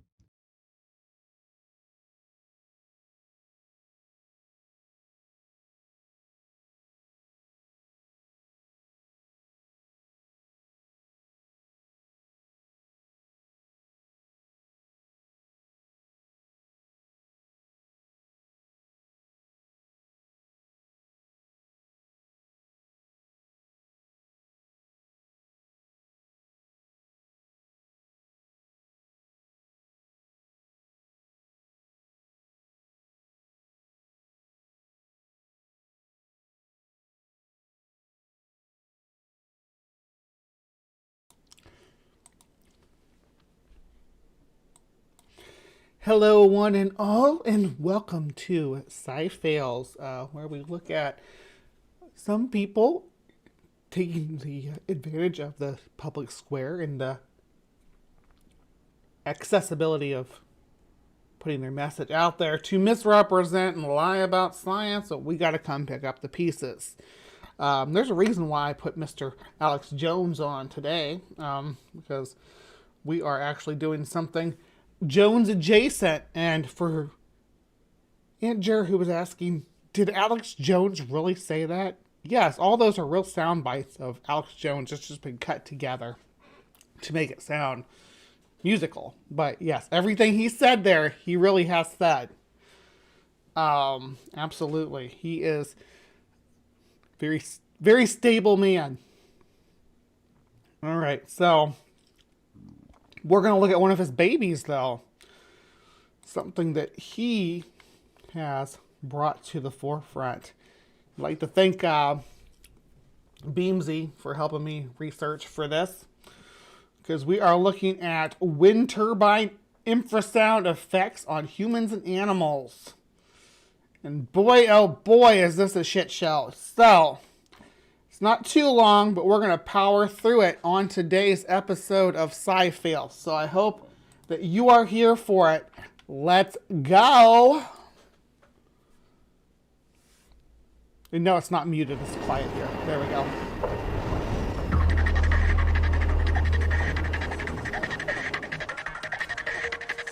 Since 2003, health practitioners, scientists, and noise experts from around the world have recorded a common set of health problems among people living near industrial-scale wind turbines. Numerous symptoms are reported when wind turbines are sited too close to people's homes and workplaces. These vary from person to person and are dependent on wind direction and weather conditions. Tinnitus, that's ringing in the ears, dizziness, headaches, poor sleep, anxiety, depression. Headaches, wanting to vomit all the time, pains in the chest, blood pressure. You go to can't sleep, got sleeping tablets, do nothing for you. Really bad chest pain. So the many and varied symptoms associated with wind turbine syndrome, which is pseudoscience. It's not like a real pseudo-medical diagnosis is what they call it. Sort of like autogynephilia. And people will use these pseudoscientific terms to try to claim that that they know what they're talking about, and that doctors have this opinion when they don't. These are just made up pseudoscientific medical terms, which we're going to probably see more of on Sci-Field. Because I am branching out from just covering bad animal videos too, covering just bad science videos in general here. So we'll see stuff about all sorts of pseudoscience. There's quite a nice list available out here right on Wikipedia to give me sources to sink my teeth into. So we're going to have a fun time. We will still, of course, do the bad animal videos. Of course we will. Biology is or ecology, I should say more so, and ethology are my two favorite things to talk about. But I also love talking about quack medicine because I actually work in the medical field. I won't use my credentials here as a reason to refute this, because I don't need to. You can, as anybody can refute this bullshit. Of a night, and a lot of blood noses. Like I'd be asleep and just wake up, and my nose would be bleeding, and it's just pretty scary stuff. And I developed the most severe headache I'd ever experienced. Even though I live 3.5 kilometres away, they affect me at night, and my blood pressure rises while I'm asleep, and I wake up with rapid heartbeat and things like that. Honey says he's 3.5 kilometers away, and he thinks the windmills are giving him the worst headaches he's ever had. Previous guy said they gave him nosebleeds and things like that. Now, there's been double-blind studies. We're going to get into those. This has been well researched. This is not... Well, hold on. Let me just to give you an idea. Like, there's papers... Not the gibbon. More gibbon screaming. There's papers on this. And oh, yeah, look at this. This is the citation section for why this is woo on the Wikipedia article. This is their citation section. Very robust. 26 citations about wind energy and wind turbines and studies and research projects done on whether or not they are responsible for sickness. Now, the problem is we have idiots like Alex Jones that just promote stuff blindly, and then you have people like Donald Trump who repeat it, and when the president of the United States says something like that, because he was president when he said that. Cardiovascular events and cerebrovascular events, and one's mortality is increased with sleep problems. Symptoms have been consistently reported in Australia up to 10 kilometres from homes. Most symptoms disappear when people leave the area, or when the turbines are switched off. I went to the doctor 2 days later. My blood pressure had to return completely back to normal. And it's almost like it's psychosomatic. And I'm not saying that there can't be certain triggers if the windmill is making a noise of some type because of it's not set up right and it's causing irritation. It just makes you irritable, which raises your blood pressure. But this idea that it's sending out some nefarious infrasound that's driving people crazy and making them sick, and well, we're gonna see all kinds of claims here once we get into into the InfoWars stuff. So hang on to your butts. Turbines hadn't been going. I remember there was like 5 days straight, and it was dead calm. They weren't turning, and we were just back to normal. It was just great. And then you get up the next morning and bang, they're going again, and you just sink into depression and you start feeling the same effects just come back. Placing wind turbines too close to homes has a negative impact beyond personal health issues. Over 20 Australian rural families, some who have been on the land for decades, have been forced to sell or even abandon their homes because of serious ill health caused by wind turbines. After speaking to our family doctor, his suggestion was the only way to fix the problem was to move from our family home. So that was it for us. We had to move. I've had contractor. You're telling me your family doctor diagnosed you with windmill cancer? Or, yeah, I know it's called windmill cancer. It's not what we call it when Trump brought it up. He said, they can give you cancer, but this wind turbine syndrome, your doctor diagnosed you with that? I'd get a new doctor. Had ill stripping crop this last year. I've got a shearing shed here that's only 1 kilometre away. So if you've got staff in the shearing shed, you're responsible for them, and it's a worry. It's the way the wind farm companies go about their their way of signing up residents, and that does concern me. Right, it's very similar to what they used to say about high tension wires and power generators back in the 50s and 60s and stuff. Oh, they're emitting radiation, radio towers even. Oh, they're emitting radiation, we can't go near them. There was this idea that if you went near them, they were like so radioactive that they'd melt you and stuff like that. Really weird claims.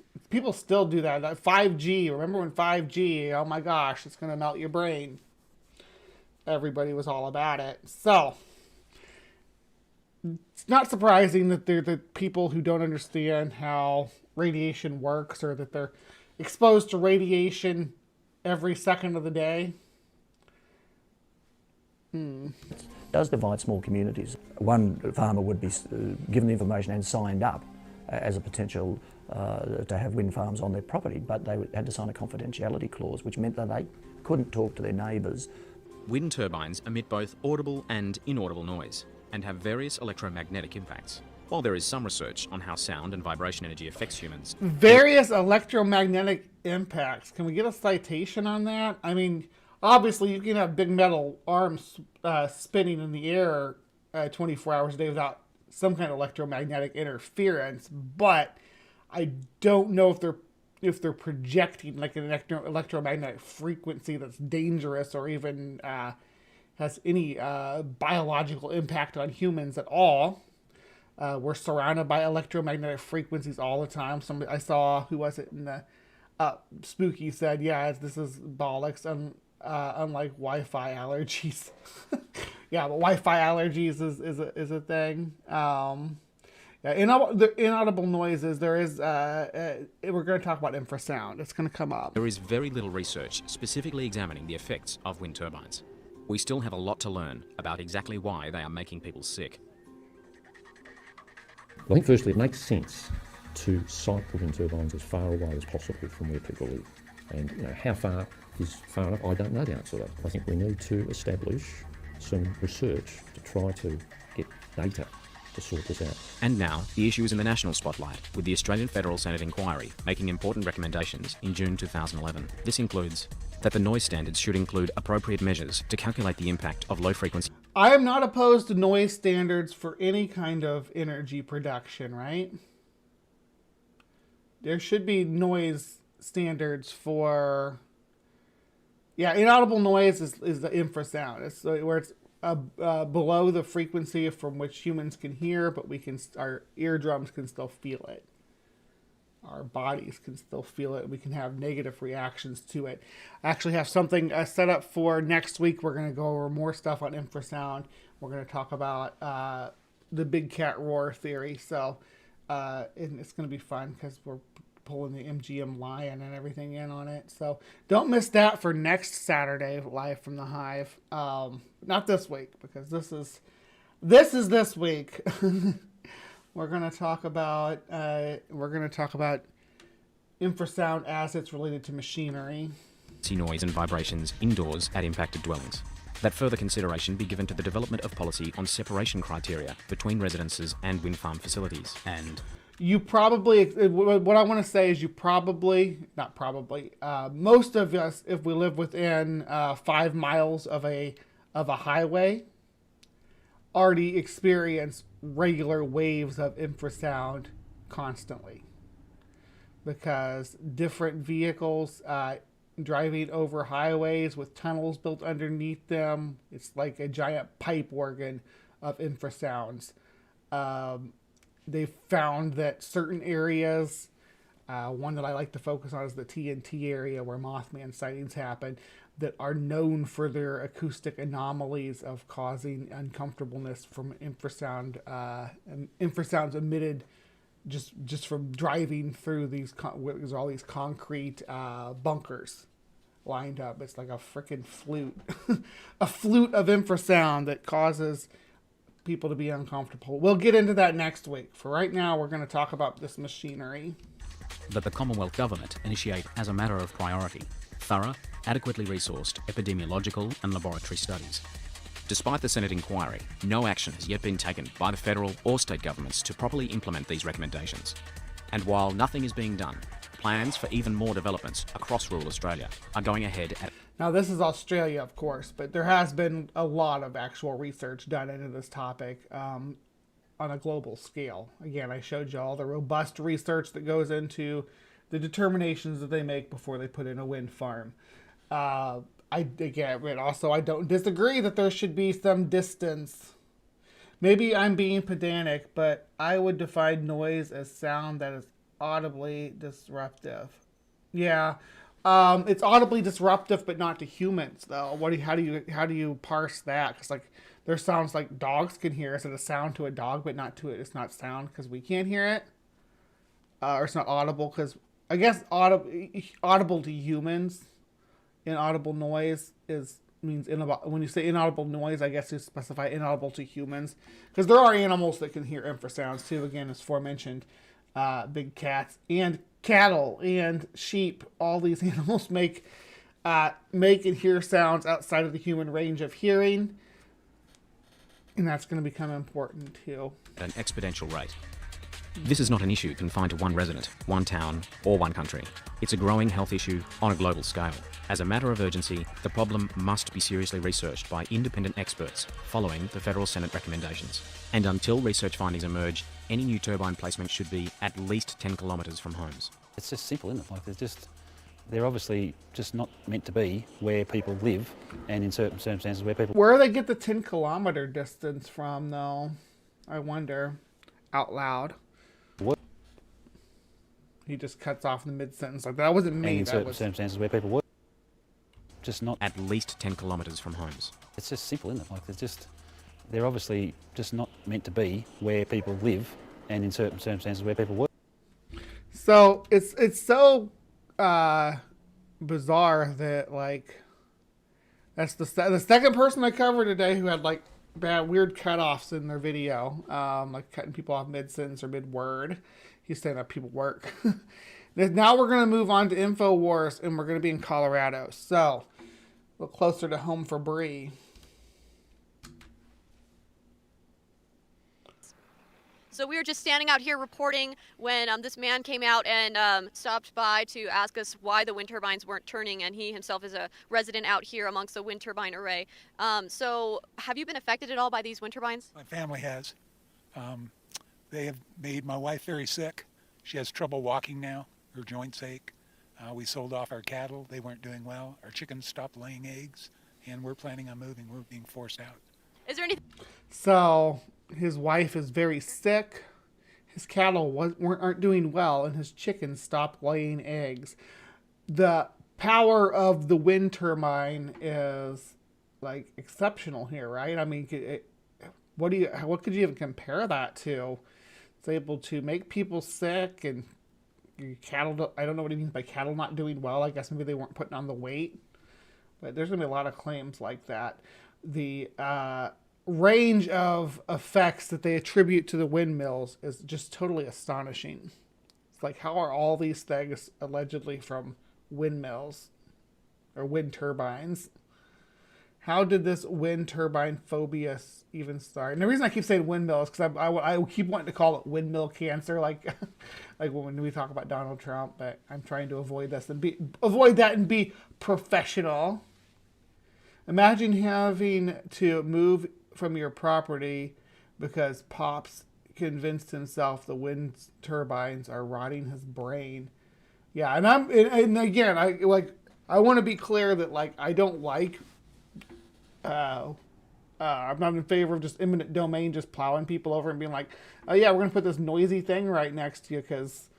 Yeah, when I was in my early 20s, I rented this.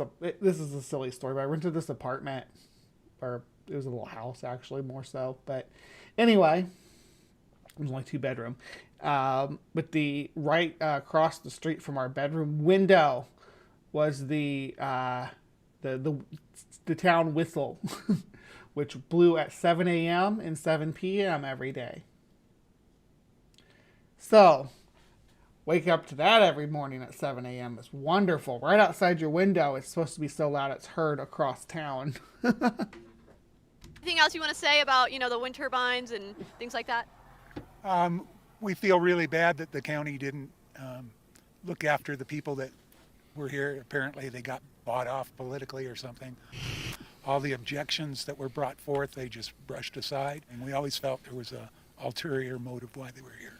But, without a lot of money to dig into it and legal aid, there's no way you'll ever find out the truth. The way they wrote the contract, they can turn around and walk away, and the county's stuck with trying to get rid of these things. We've also heard that the liquids that they use in these things pollute the ground, and there's no way of getting rid of it. I mean, you're talking about machinery, though. Anything with moving parts, you're gonna have to keep lubricated, so to keep it from to control the heat. So yeah, there's any kind of machinery is gonna have liquids that are potentially contaminating the ground. Now, should we make the best effort to find the least problematic lubrication as possible for this greener energy option? Absolutely. Should we use that as a reason just to not put wind turbines in? No. That too, the ground's contaminated for years afterwards. I don't think you're going to have a chance with Xterra. I think they're going to take their money and run if they haven't already. And then the county's stuck with the cleanup, and they won't be able to do anything either. These things are already falling apart. There's patchwork done all along the sides of these things, and there's been numerous blades and repairs that have been having to be done on these wind turbines. I appreciate info. Yeah, we do repairs on coal power plants too, on nuclear power plants too. There's repairs and maintenance that's done. If you don't like what you're seeing as far as the state of these turbines, maybe invest more money into the infrastructure so they can build them with more sustainable and potentially more renewable material. Wars coming out and looking into this, and hopefully they'll make what was that? Appreciate InfoWars coming out and looking into this, and hopefully they'll make the public more aware of what's going on, and maybe there'll be some resolution. And I hope it stops some of these wind farms from spreading to other parts of other communities. I too use synthetic lube, Dave. So much in common between me and wind turbines. What's with the line on this guy's head? Did he have like a dirty hat on? They just took off?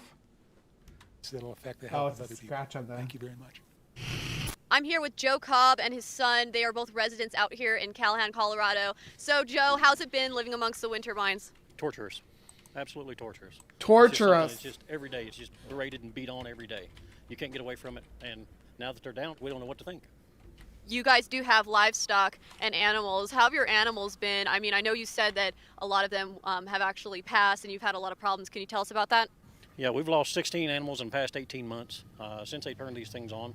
We've had 2 blind ducks. We've got another one that's going blind. We've had deformities in baby goats, and we've had even a does this sound familiar to you guys? Something is causing illness, causing our livestock to have deformities and stillborn. Our ducks are going blind. Our goats are born deformed. Our horses are having miscarriages of fully termed fetuses. This is freaking witchcraft, right? This is middle age witch scare. Am I wrong? Is this not blaming a whole slew of misfortune that's visited upon a group of people on some nefarious force that's causing it all working together instead of just, life's a bitch? Baby horse that was aborted at full term, and we don't have any explanation why. But we've been doing it for 30 years, and we've never had these problems. And what about you? What type of symptoms and health problems do you experience from the wind turbines? It's been exhaustion is a good way to describe it. It is, you can sleep 8 hours every night. You wake up, you're just tired. You stay tired. It doesn't go away. And mental clarity is a good way to describe it. It's like you're in a fog. I know that your mom has had health problems from it too. What does she typically experience? It's been tiredness, headaches. I mean, it's been mental exhaustion. Yeah. Just straight up mental exhaustion. And she's been fighting this every day. She's only been away from it for... So I'm not even near a wind turbine. So how do I have tiredness and headaches? Sometimes I'll sleep 8 hours and I'll wake up freaking tired. There must be a wind turbine nearby somewhere, right? And what about if I had a duck and it was going blind here and there's no wind turbine? What about people who don't live near a wind turbine who have a horse miscarriage? I bet there's horse miscarriages every day. I wonder if they're all related to wind turbines, or if you're just drawing a circle and saying all this stuff happened within this circle, so it's all connected. For 2 weeks since they came on, and you can just see it in her. I mean, the get up and go has got up and left, and she just fights it every day to take care of the animals and feed them and keep them going while she's watching them suffer and die as well. So it's really been hard on her. Do you think that the county commissioners are actually going to do something to turn these things off? Well, that's the only hopes that we have at this point. We've done our best to go before them and present our case, and we're hoping that at least they can give us a little bit of due credit. They talk about being respectful of them. They need to be respectful of us as well. Do you think that's a little bit of a victory that NextEra had to admit that, even though they tried to then say that the infrasound wasn't going to cause health problems? Well, it was absolute victory because all times before I've talked to NextEra, and I've talked to David Gill personally on the phone, and he told me infrasound exists, but turbines don't produce it. And so I was fully prepared at the meeting to give them proof that infrasound does exist. But so this guy, Farmer John here, Joe Cobb, he's an activist. He's still out there working on doing anti-wind turbine propaganda, but he didn't know that the Green Energy Coalition that he was going to court with he didn't know that they would know or admit that infrasound existed. The farmer thought the scientist wouldn't know about infrasound, and he was like, he went to court prepared to argue infrasound exists. They came along prior to that and admitted to it. So now we just got to get the health aspect of it out there, and all we can do is send out the information to the Board of County Commissioners and hope for the best.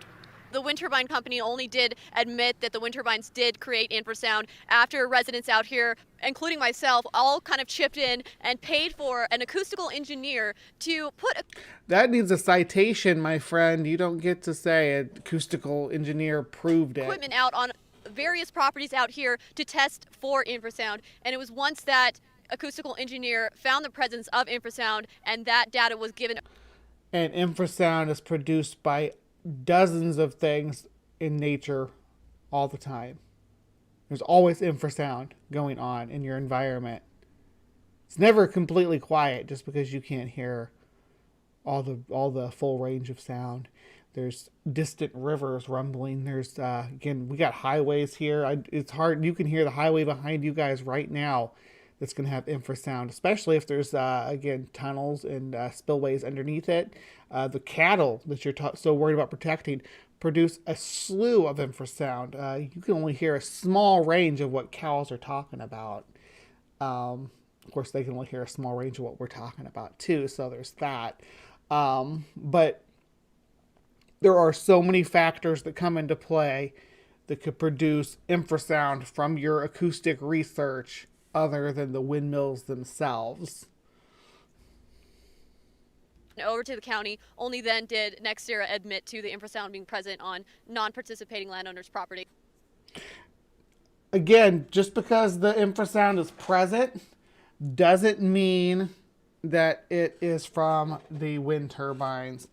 What a crazy video. So, yeah, I've got some research here. She insisted that there's no independent research being done on wind turbines. This video is from 2015.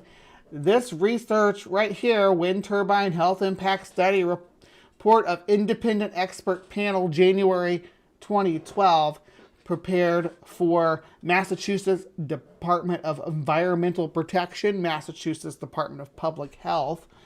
And this is not some dinky little research project, right? This is a robust survey conducted by dozens of scientists and engineers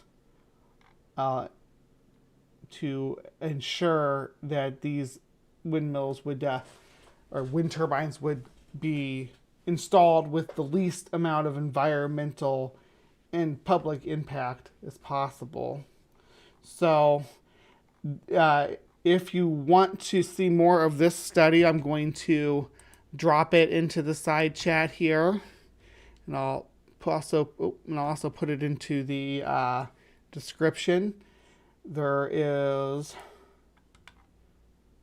Here's one done, another independent paper done in Canada, so no influence by the U.S. government. This is from Canadian physicians doing research, being pulled into research on this alleged phenomena.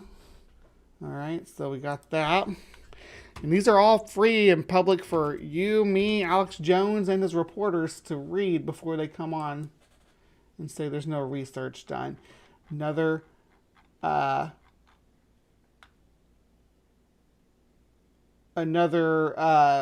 paper, symptoms intuitively associated with wind turbine infrasound. So this is going to talk about the psychosomatic symptoms and how people are intuitively wanting to associate them with the wind turbines, like drawing correlation. Correlation is not causation. And then we have the health effects of 72 hours of simulated wind turbine infrasound, a double-blind, random crossover study in noise sensitivity in healthy adults. So this is the golden ticket right here. And this one is a double blind on what she's saying that there was no research done on it. This is fairly new, though, so it probably wasn't at the time that she did her video. So I acknowledge that, because this is from just this year, March 2023. But the guy that made this video, well, he put that out 2 years ago, so he probably wouldn't have had access to that either.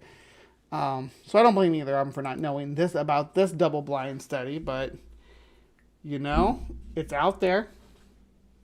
It's out there for everybody to see. So, wind turbine syndrome. All right. So, what do you guys think?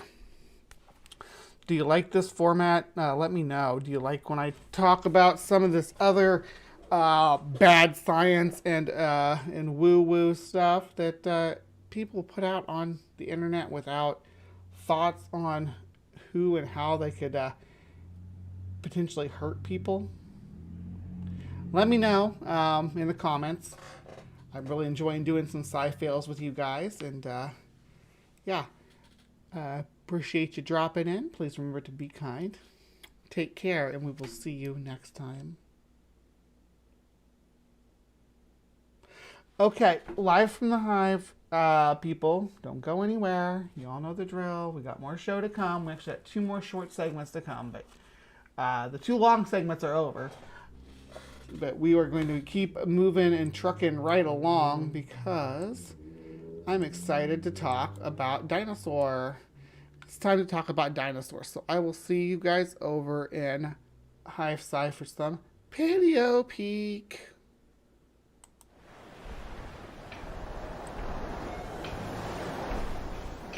This legend raises a lovely problem. How does it come about that the face of a warrior is cut on the carapace of a Japanese crab? How could it be? The answer seems to be that humans made this face. But how? Like many other features, the patterns on the back or carapace of this crab are inherited. But among crabs, as among humans, there are many different hereditary lines. Now, suppose purely by chance, among the distant ancestors of this crab, there came to be one which looked just a little bit like a human face. Long before the battle, fishermen may have been reluctant to eat a crab with a human face. In throwing it back into the sea, they were setting into motion a process of selection. If you're a crab and your carapace is just ordinary, the humans are going to eat you.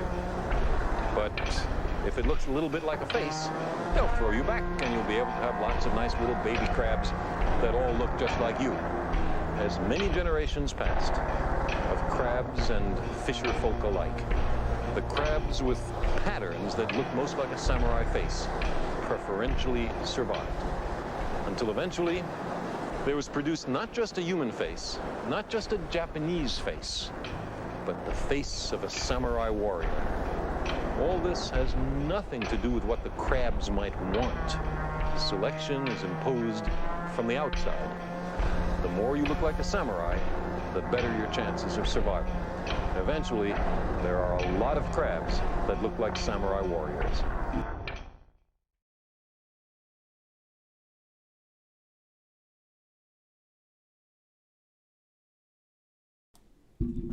Hey, hey, hey, welcome to another episode of Paleo Peak, my friends.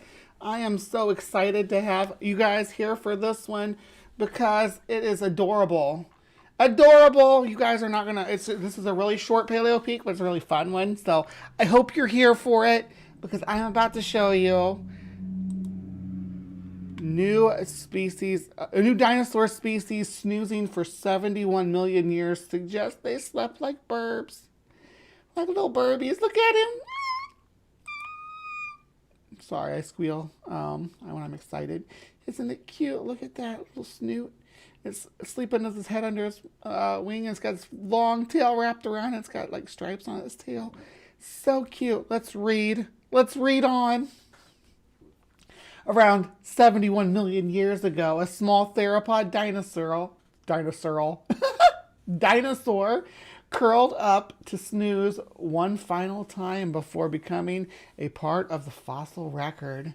Retrieved from the Barun-Goyot Formation in what we now call Mongolia's Gobi Desert, it became a central part of a new research that states it curled up position suggests they slept. Yeah, I guess it's curled up position. I'm not reading for crap today. Sorry, peeps. Let me start that sentence over. It became a central part of new research that states its curled up position suggests they slept like modern birds. The near complete fossil was preserved in 3 dimensions, showing the skeleton of a new to science species that's been named Jaculincus yarui. The name is derived from Jaculus, a tiny dragon from Greek mythology, and Onychus for claws, like Deinonychus, I guess, is what we're talking about there for claw. The latter part, yarui, comes from the Mongolian word yaru, which means speedy. We think it was speedy then, I guess. As a member of the Averasaurids family of dinosaurs, this species joins a group of small theropods. However, there was a time when it was believed they represented the earliest known flightless birds. This has since been revised, and they're now considered Maniraptoran dinosaurs, not avian theropod dinosaurs that were closely related to birds. And it looked like that, except for it had all this floof on it that they don't depict, but it was probably fluffy. Had some downy feathers. If you break down Maniraptora, you get a snatch for raptor and hand, Manny, so snatching hand. And that's because these dinosaurs were characterized by long arms with 3-fingered hands that were good for grabbing things. It's thought the modified wrist elements for snatching may be what made flight strokes possible, and that is one of several traits they have in common with birds. What our Sleeping Beauty, J. Yarui, tells us is that sleeping position may be another trait to add to the list. This specimen displays a stereotypical avian-like sleeping position with the neck and tail arched as well as the hind limbs folded under the pelvis, which is nearly identical to that seen in the troodontid Milong. And Sinor Thyroid Youngai wrote the study's author, the new taxon Jaculinix yarui gen et species presents the 9th genus of Alverasaurids from the Nimget Basin and unveils not only the comprehensive anatomy of Alverasaurids, but also provides definitive evidence of the appearance of avian-like behavior long before para-avians. Modern birds curl up to sleep in an effort to conserve heat. Since it's mostly agreed that feathered theropods were warm-blooded, it's possible our snoozing J. yarui was trying to keep warm too, sleeping tight. Sleep tight, you fluffy little snatch hand. Must have slept tight. Must have slept really tight because it never woke up from its slumber. Let's see if there's some art out here about this guy, though. Just a second. I didn't even think about that before I went live with this. Let's see if there's some cute pictures that people have put together of it. Not too much, but let's see. We'll pull it on over so you guys can have a gander. This one's pretty cute. I think this was the one the other one was based on. Let's see.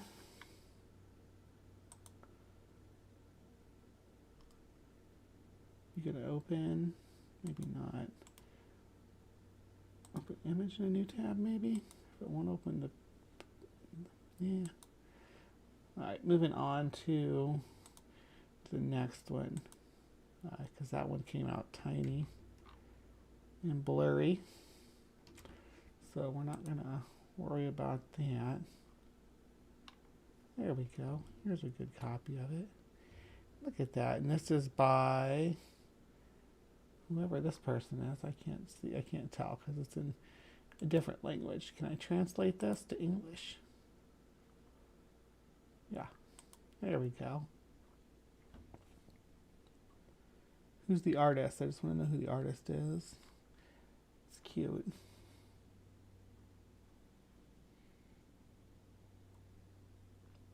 I guess it's not going to tell us. Anyway, that's what it looks like. There's another one here that I thought looked cute too. Let's see what this one is.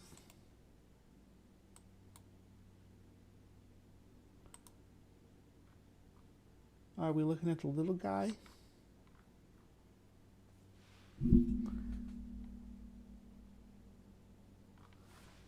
Here's more of the same image. All right, so yeah, that was our cool little journey into dinosaur sleeping positions. Who thought that would be interesting, right? But it was adorable. I wish the pictures were floofier. I wish there was more fluffy little pictures of the guy. But this is okay. There's lots of skeletal remains and things that they're looking at. Sometimes you want fluff and you don't get fluff. So all my paleo art friends out there, give me a fluffy guy. Give me a fluffy this guy curled up. I'd love it. All right. So that was our little journey into Paleo Peak. So thank you for sticking around. And please remember to be kind, take care, and we'll see you next time. All right. Live from the Hive, people. We got one more fun little segment for us here, and we are going to be diving into some legend and folklore. So hang in there for just a little bit longer, and I will see you guys over in HiveScience. Yo, VIPs, let's wicked.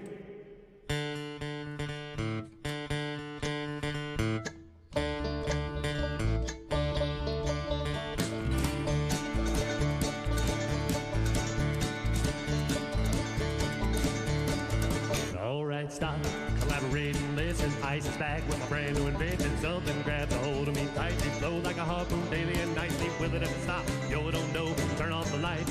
I glow to the extreme. I rock a mic like a vandal. Light up a stage and wax the trunk like a candle. Dance, my brush speaking that boom, killing your brain like a poisonous mushroom. Dead bed. When I play it on melody, anything less than the best is a felony. Love it or leave it. Better game way, better hit bulls. Other kids don't play. If it was was a problem, yo, I'll solve it. Check out the hook while DJ revolves it. Ice, ice, baby, vanilla ice, ice, baby, vanilla ice, ice, baby, vanilla ice, ice, baby.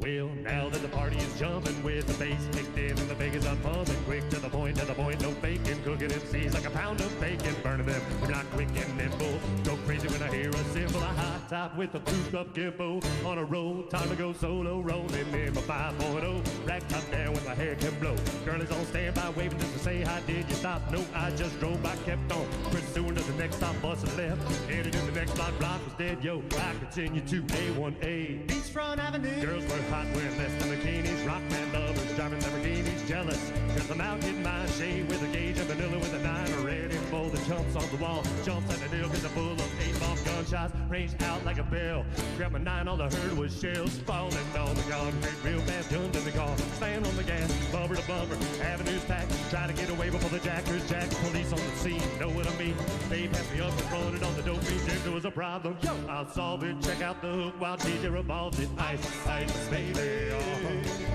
vanilla ice, ice, baby, vanilla ice, ice, baby, vanilla ice, ice, baby.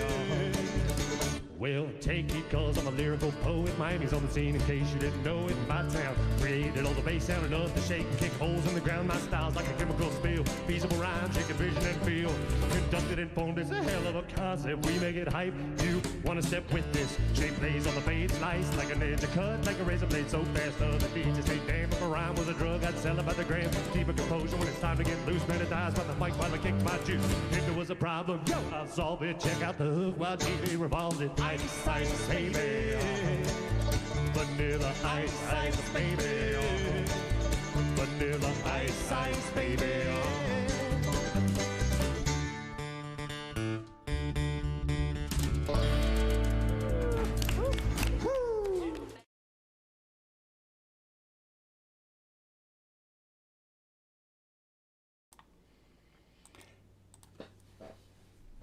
Hello, my beauties and bees, and welcome to the show. I tell a quick little interlude here to today's show, and then we'll do a complete introduction. So, about a year ago, I tried to launch a second channel. It was started off being called Battle for Gaia, but ended up being called Breeze Bestiaries, right? And I was going to cover animal content. But I ran into a lot of trouble with being able to keep the videos up because the use of animal videos is kind of touch and go. Recently, I decided to relaunch it, but from this channel again, to just bring it back here and put it back into a segment on Life in the Hive. Actually, I want it to be the final segment on Life in the Hive moving forward. Breeze Bestiaries. So it'll have its own background and images and stuff. I may continue. I may try to release the videos on the Breeze Bestiary channel. So if I do, I'll be able to do an announcement about it. Recently, we actually started this process with, I did the three-toe, the legendary wolf of the Old West. But after that happened, I got that stupid freaking copyright strike again, because I was like, you know what, I'm ready to try this animal thing again. And I did the three-toe video, and I was excited about it. Breeze Bestiaries is coming back. And then that freaking copyright strike, right? For doing the video of the Siriema smacking the lizard on the rock. That's what did it for me. Not the good one with the where the woman was talking and it was like right down there, but the one where it was running across the grass in the distance and doing it far and beating the lizard on the rock far away. That one was the one that got the strike. I reached out to the guy who owns the channel, said, hey, sorry, this was just on a playlist of Siriema's doing stuff, and I didn't mean to step on your toes. The one that led to this one was a It was a zoo video, which you're definitely allowed to use. Zoos want you to use their videos to promote them, but nature photographers do not. So I stuck my nose right back into doing the bestiary stuff with the animals, and then boom, copyright strike on an animal video. Not from the Breeze Bestiary segment, but from something else, from one of my sci-fi videos talking about top 10 worst prehistoric creatures or some crap like that. Anyhow, I digress. I have deliberated, I've molded over, I've decided that I'm going to go with it. I'm going to wing it. We're still going to do it. I'm not scared. Let's do animal videos, and we'll do our best to try not to step on anybody's toes. We'll do our best to make sure that we're adding infeasible commentary to anything and everything that's out there that we cover. So, without further ado, let's launch the first, because the Three Toes was kind of a pilot. Let's launch the first episode of the renewed Breeze Bestiaries. Thank you so much. All right. Yes, that's the Breeze Bestiary channel, Pragmatic Crystal, and these will probably be uploaded over there. But they'll still be live. They'll still be done live here and then uploaded over there, I think.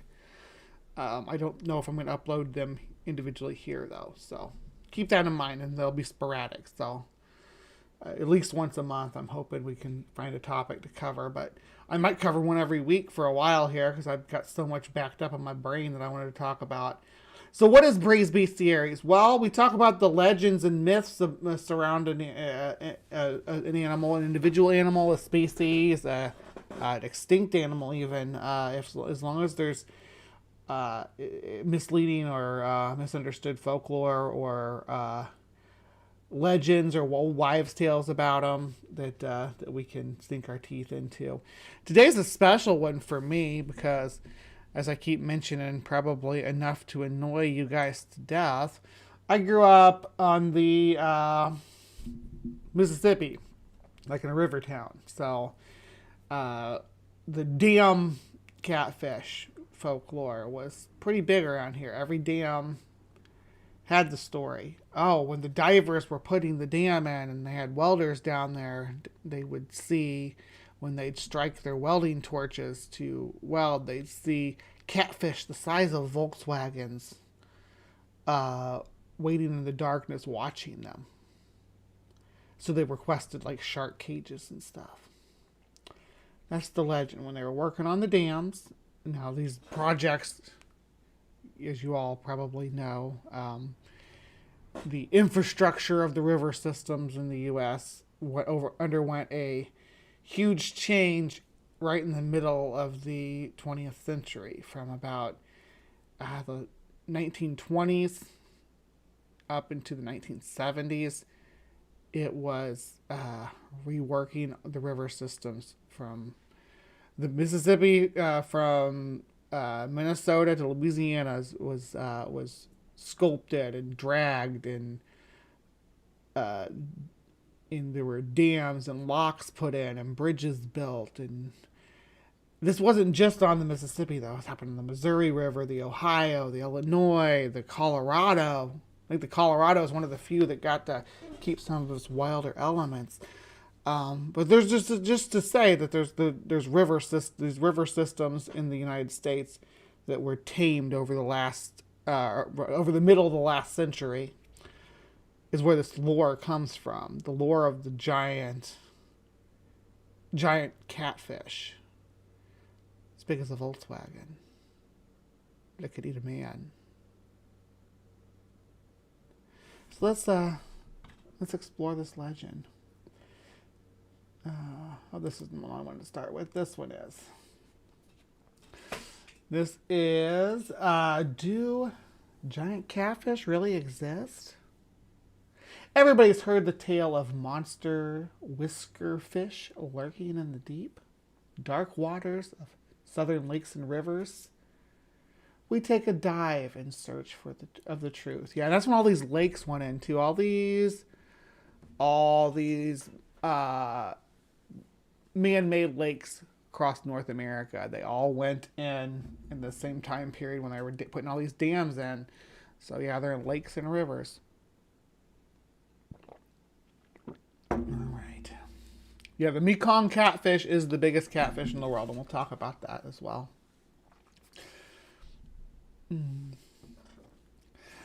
The largest catfish has never been caught. Not even close.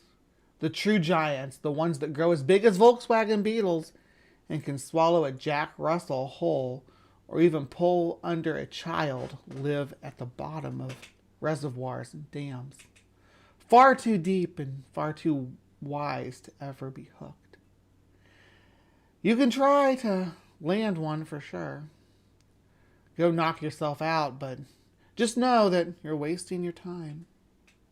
Every now and then, however, a diver tasked with making an underwater repair catches sight of one of these beasts lurking in the darkness, then promptly hauls ass back to the surface to avoid becoming fish food. That's what scores of Southerners have long believed anyway. I hazard that any kid with a fishing pole and bobber south of the Mason-Dixon line has heard tell of these Goliath uncatchable whisker fish, one of the closest things the South has to the Loch Ness Monster. But how much of it, if any, of these big fish talk is true? Now, Bree's going to tell you right now that I'm not swallowing that this is a Southern thing.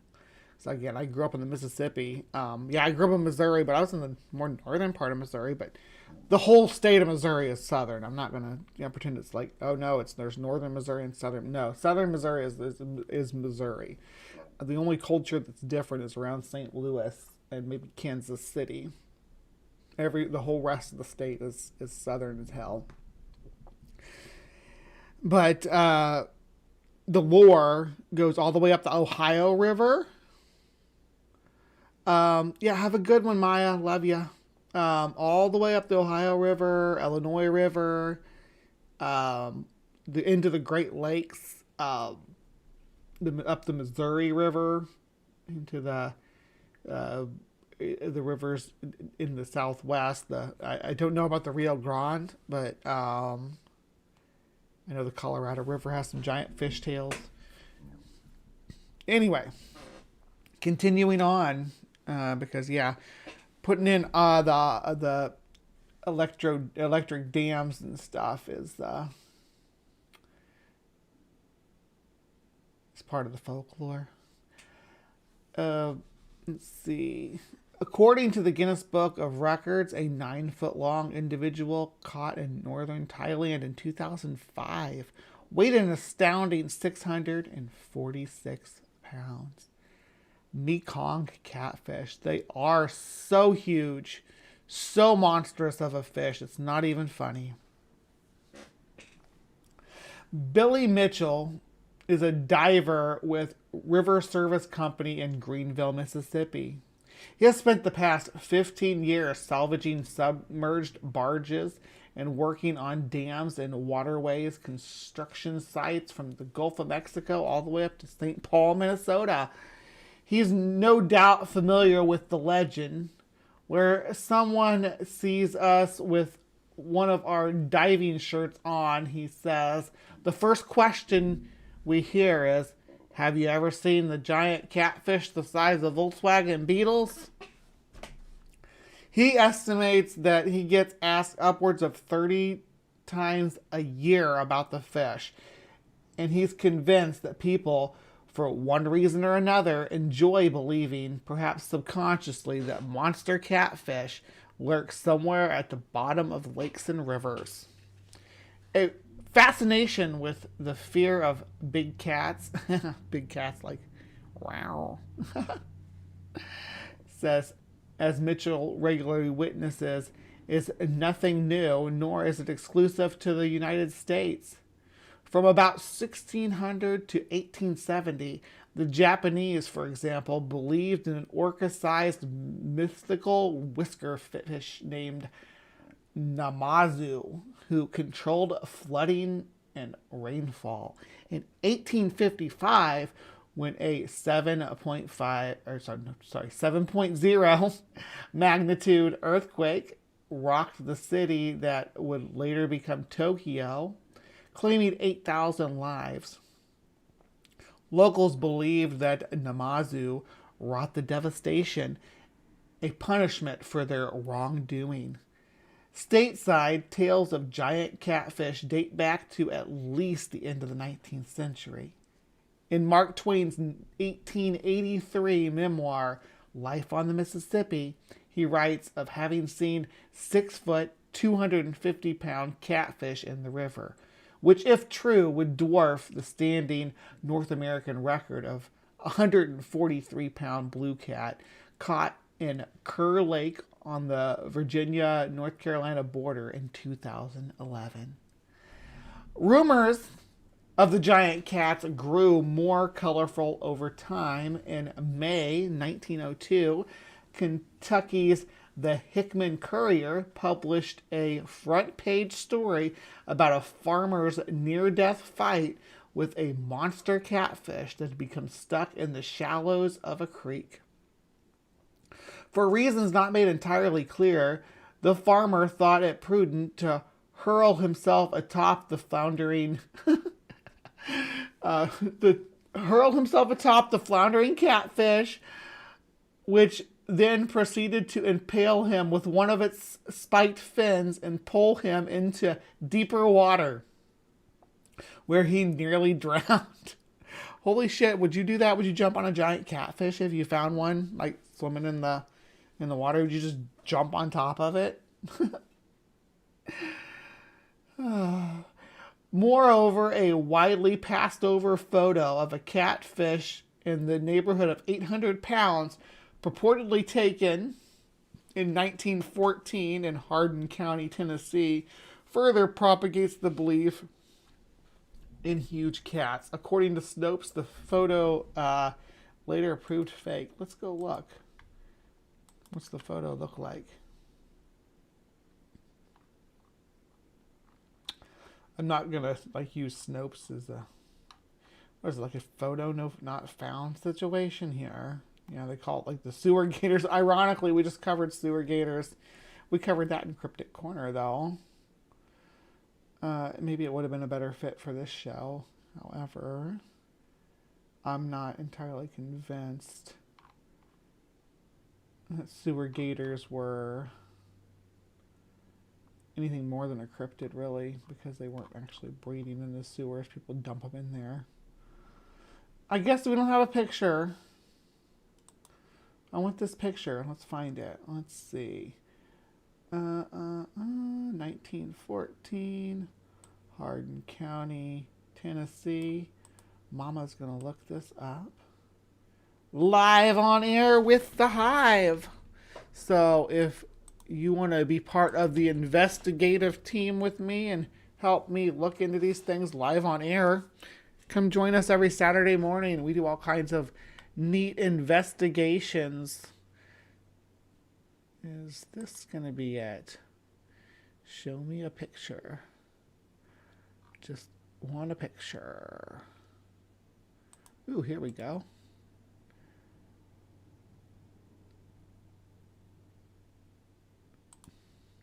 Let's see how this turns out. It's not a very good picture, but I didn't expect it to be.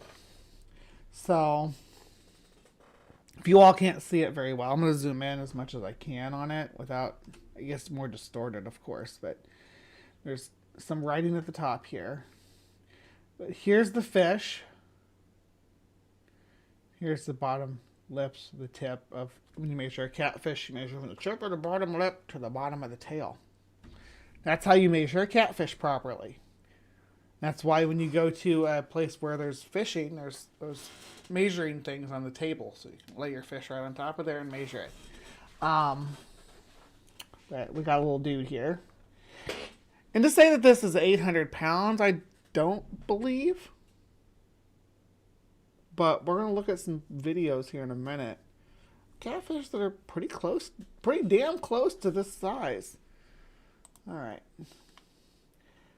Let's, where were we? Yeah, here we are. Okay. I'm glad you guys are here for this catfish lore. Over the following years, stories of monster cats continue to surface in small-town newspapers every so often. But the myth took on new life in the early 1930s when the Tennessee Valley Authority began building hydroelectric dams in the southeast, slackening the deepening the waterways, and making the existence of giant catfish more plausible in the minds of many, and leading to even more far-fetched stories. So that's what I was talking about what they did with Mississippi. They dragged the whole thing and make the whole thing one deep channel. There's some places in the Mississippi where they make it 2 or even 3 channels, but for the most part, it's one big drag channel down the middle for the barges to move up and down the river. But yeah, that's the situation. They did that in the South, and they'd also put dams up to make lakes and locks to pass barges through, keep track of what's moving up and down the river. All the rivers all over the Southeast and Midwest, and giant catfish lore came alongside it. In the 1970s, a rumor persisted around Caseyville, Kentucky, that a fisherman found a human baby in the stomach of a large flathead cat, according to American Folklore and Encyclopedia. Within a decade, so what year was that supposed to have happened?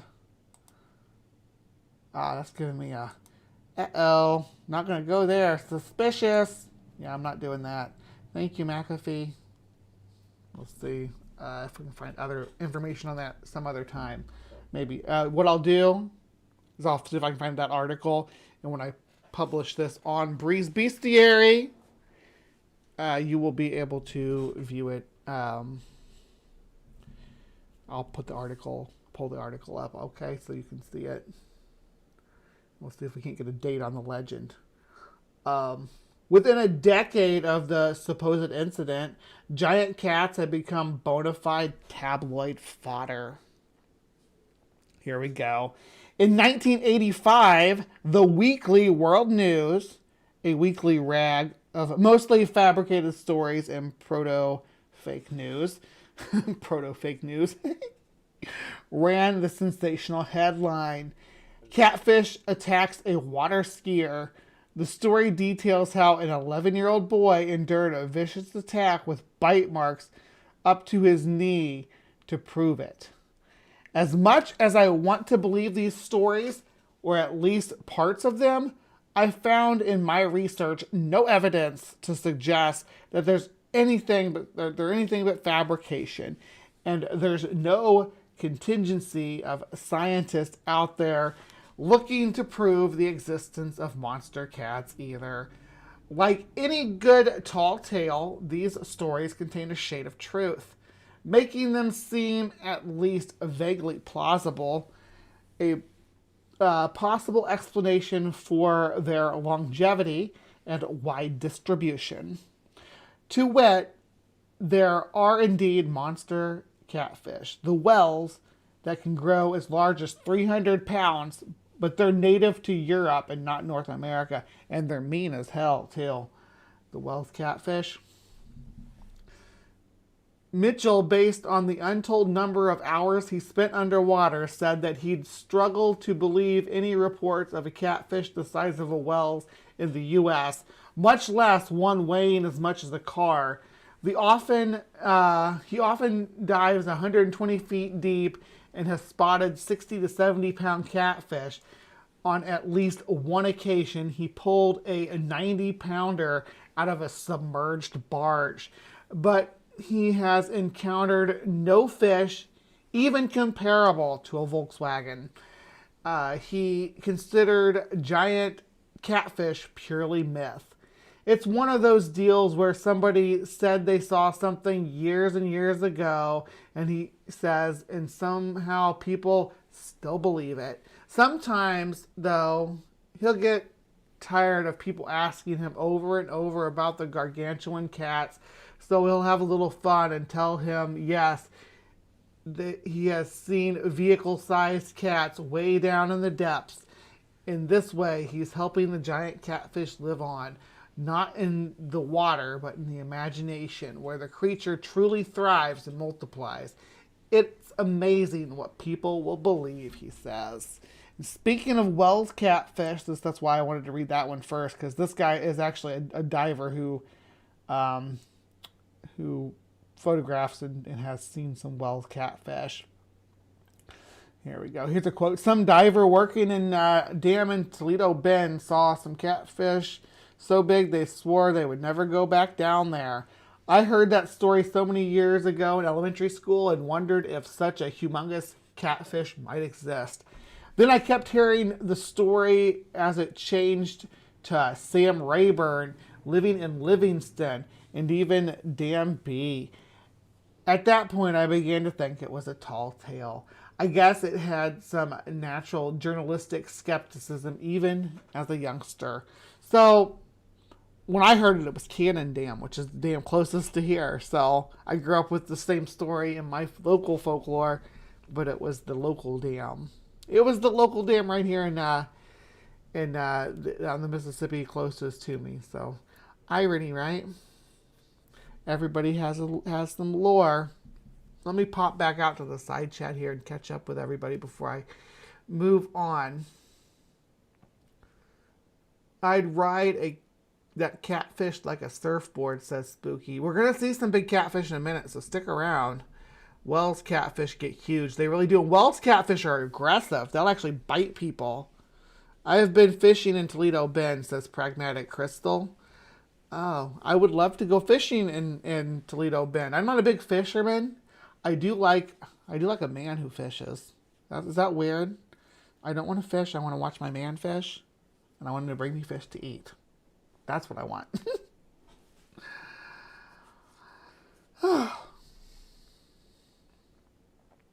These stories still exist, and they are tied into social media hoax. If you have a Facebook account or email address, you have probably seen the photo of the angler in the water with a huge yellow-skinned catfish with a subject line like Angler's Noodle World Record Catfish or something like that. Well, for starters, noodling is the practice of feeling around with your with your hand and grabbing a catfish by the mouth and wrestling them to shore. I've seen people do that too. I wouldn't mind having a man who did some noodling, I'm not going to lie. Kind of. But anyway. Well, yeah, for starters, wrestling. The photo passed around on the internet of anglers with supersized flatheads are not really flatheads at all. They are Wells catfish from Europe. They look almost exactly like flatheads except for the fins, which grow like a tadpole. And then there is the size. Wells grow up to 15 feet in length and catches a fish over 6 feet long are common. The world record flathead is just over 5 feet in length. So an average Wells is bigger than the biggest flatheads. My wife Lisa and I both caught Wells over 7 feet in that Segura River in Spain in 2005, and nearly everyone who sees the photo thinks they are flatheads until we tell them differently.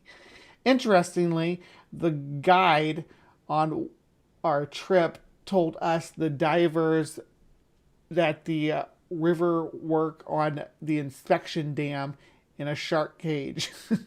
The dam divers worked in shark cages because of giant catfish, he said. The Wells, which can grow over 10 feet in length, are aggressive enough to attack them. I was a bit skeptical of the attack, but then he pulled off his shirt and showed a massive scar across his back of where a wels bit him when he got into the water to try to land it. I wouldn't want to be bit by a catfish. They got all those scrapey teeth that just like, it was like scrape your flesh off. Ah! The largest catfish in North America are blue and flatheads, both of which live at many Texas reservoirs and many reservoirs in the South and Midwest in general. They can attain weights of over 130 pounds, and I have no doubt there are specimens quite a bit larger. In my opinion, the catfish scarring the divers legend, I got caught up in that last line about the one that bit him and left a scar. In my opinion, the catfish scaring the divers legend began with a diver seeing a record-sized catfish in murky water, and the story grew from there. A Volkswagen-sized catfish would weigh closer to a ton. Such fish don't exist here in the United States. Next time you see a photo of a giant catfish supposedly noodled, look closely at the fins. It's probably a whales or wels. And the next time you hear of giant catfish below dams, realize there is no way they are the size of economy cars. Officials with the Texas Parks and Wildlife Department Commission at the November 2020, is this the same topic? Yeah, 2020 annual meeting were considering adding several exotic aquatic species to the banned list for Texas. The Wells catfish was one of those. That's good. We don't need invasive giant catfish in the U.S. In the official proposal, they noted the following. The department proposes to designate the Wells catfish, Solarus glanus, as a harmful and potentially harmful exotic fish. The species is currently listed as an injurious wildlife species under the Lacey Act. This species is a voracious predator that can grow over 16 feet in length and poses a significant risk to native species, particularly bottom-dwelling species, including other catfish and mussels. Although the species has not yet been documented in the U.S., the Wells catfish has become somewhat notorious as a monster fish and is considered to have potential to be introduced into the U.S. legally via the underground pet trade.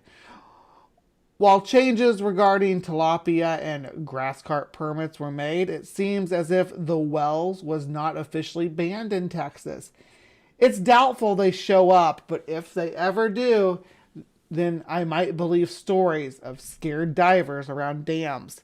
As someone who has caught a 7-footer in Spain, I can say I wouldn't want to snuggle up next to one in the deep, murky water. All right, that's Chester Moore Jr. wrote this. I believe this is him with his fish taken by his girlfriend Lisa Moore. So, oh, stop that. Why is it highlighted?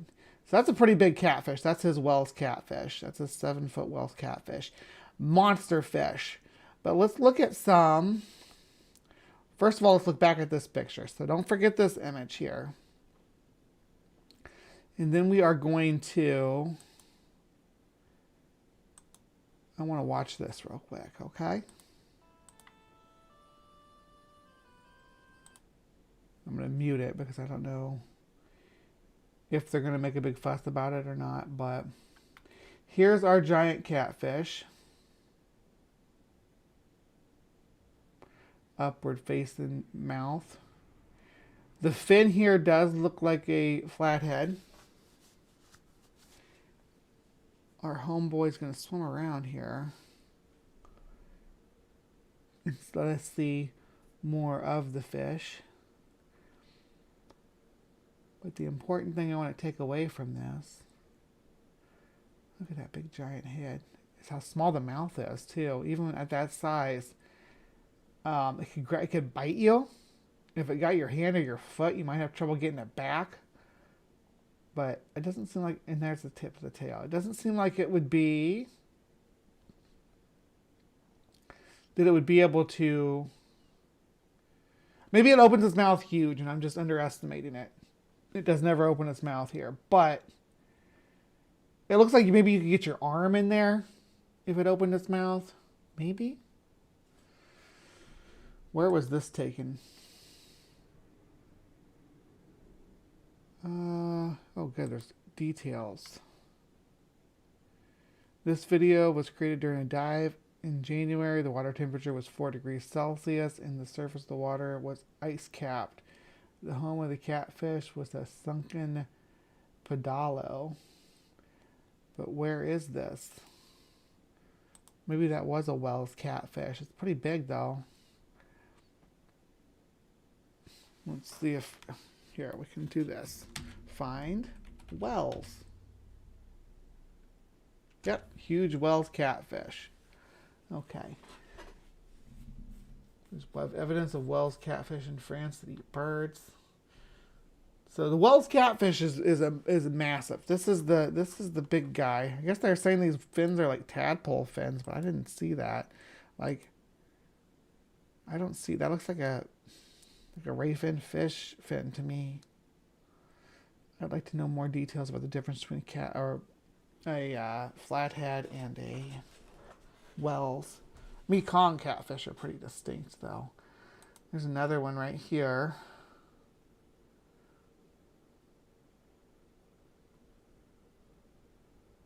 Oh, I don't want to have that up there.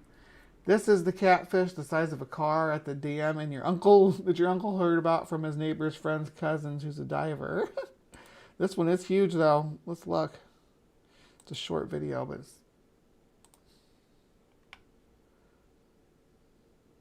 Look at that. That must be a Wells too, because it looks almost the same. Its fins look the same too. Where was this taken at? Oh, you pissed him off.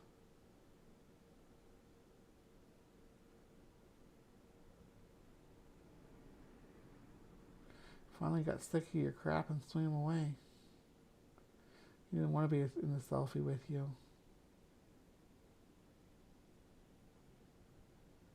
Maybe he thought you were trying to eat him. He's so cute. I love his little face. I'm the weirdest person you'll ever meet. I'm like, oh, that's cute. And it's like there's something other people would find horrific. What are you going to do, though? All right. All right. So, before we... Gotta close it here because it's Facebook. Before we wrap up, I did want to see if we couldn't find a good video of a Mekong catfish. Yeah, let's see.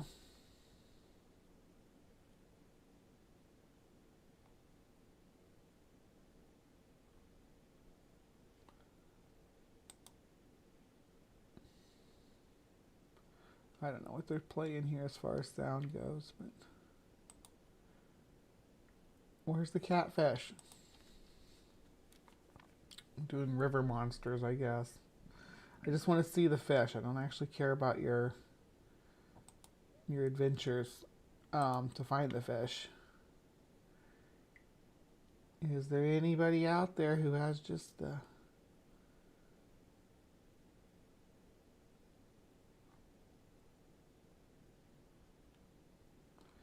Lots of deadliest river monsters of the Amazon and stuff like that. Maybe we need to do one of those. What do you guys think? Let's see. We have world record catfish. And lots of background stuff. Stock footage. What are they holding in here? Doesn't look like a world record catfish to me. Maybe it is, though. It's pretty big. Is that a Mekong? Is that a Mekong?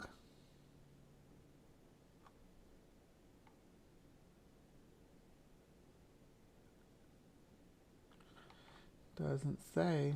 I don't want to turn the sound on and get a copyright strike because this looks like it's from a documentary too.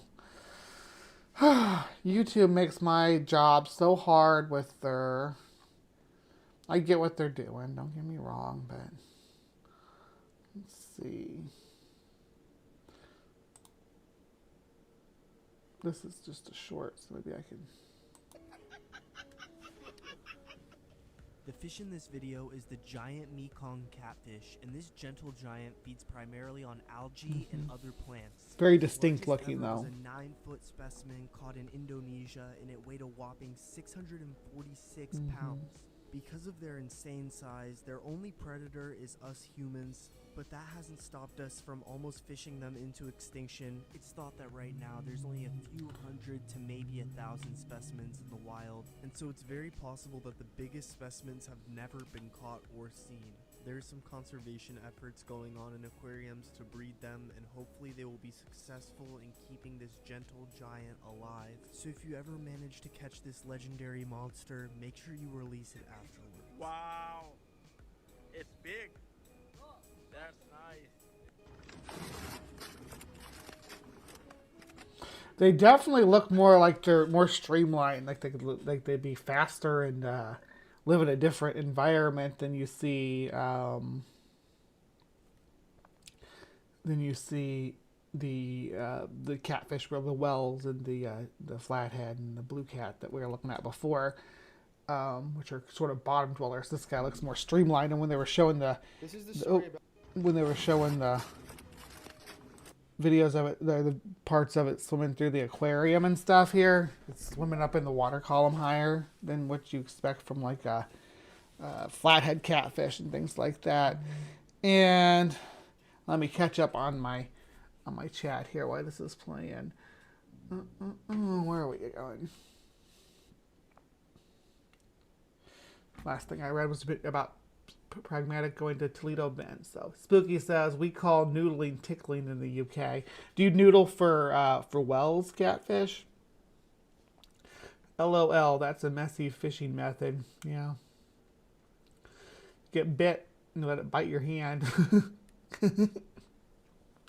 Whatever goes into their mouth is not coming out because of the teeth face backwards. Yeah, and they're like on a spiral too, like a shark's teeth. That's the biggest one I've gotten on video. Oh, you got... Yeah, let's watch.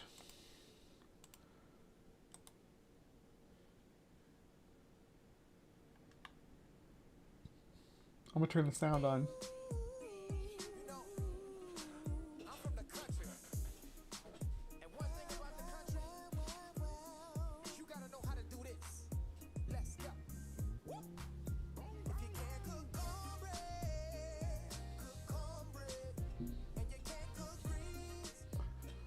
Whoa. That was about 40 pounds. Oh, wow. Too big for your cooler.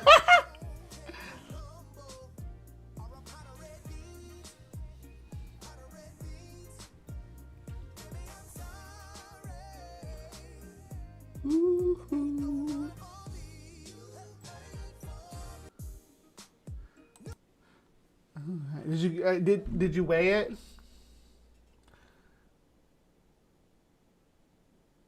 That's a big fish, Crystal. Lots of blackening seasoning needed for that one. Great video. Fried is the best way to go. I love fried catfish. It's like my favorite meat in the whole world. I'm not a big meat eater, but fried catfish is why I'm a pescatarian instead of a vegetarian. Blackening season. I like fried catfish with the Cajun seasoning in the fry, in the batter. I've perfected mine. I prefer my fish. Oh, I lost my place. I prefer my fish on someone else's plate, not mine. I'll eat your fish as a hoe. 64, bring me fish. Fresh and still wriggling is the way to go with fish, seafood, as a hoe. I keep calling you as a hoe. It's as hoe. I only eat clams and most fish, seafood I don't like. I like clams too, and most seafood is what I rely on for protein. I'm a Floridan. I'm not eating no damn frozen seafood. Yeah, you're too close to the coast to settle for frozen. But I'm a big fisherman, ironically. Yeah. I know, right? 100% Sumami, said Pragmatic Crystal. Sumami, I only really like lobster and crab, sometimes salmon. I like all of those things. Bring them to me and feed them. Put them on my belly. Only fish I really don't care much for is tuna, and that's more because it was forced on me when I was a kid than because I don't actually like the taste of the fish. But I'll chomp some fast food style fried whitefish on occasion. Sometimes I get a craving for a fish steak. Yeah, I'll eat like a fillet of fish if we go to McDonald's or something like that. Because there's not much for me other than that. I'll eat chicken sometimes. I'm trying to eat less chicken. So I'm having chicken days that I eat chicken on. LOL, they mostly tickle for trout and salmon. Okay, no catfish then. Poor fishy. No catfish here, but I'm no fisherman, says Spooky. No, you didn't weigh it? Okay. Whole fried catfish looks and smells so good, but don't like the taste. I don't like it when the catfish is fried with the head still on it. I don't like that. Oh, just look it up. There are catfish here. There are catfish here. Yeah, I figure there might be catfish along the river systems and stuff out there. You know. So, I've seen some horror shows of people, like, cooking a fish and it was still alive. Like, I can't even bear to look at it. It was still like, you could still see it still moving. Humans, and it said like something along the lines of humans are garbage. Yeah. Eat it while it's still alive. That's, or cook it while it's still alive and then eat it while it's still alive is horrid. What's wrong with people? Respect animals enough to not make them suffer unnecessarily. Why are people like this? Anyway, that was a little bit of Breeze Bestiary for you. The new segment, new old segment that's coming back from retirement. So I hope that we will see more of you guys on Breeze Bestiary. So please remember to be kind, take care, and we'll see you next time. All right, so live from the Hive, peeps. I'm going to be over in Vandalia's here in just a few short hours. So I think they dropped the Vandalia. You dropped the link for that, didn't you? Let me scroll back up and see if I can find it. Oh boy, it's been a while ago. There's where I was dropping all those papers.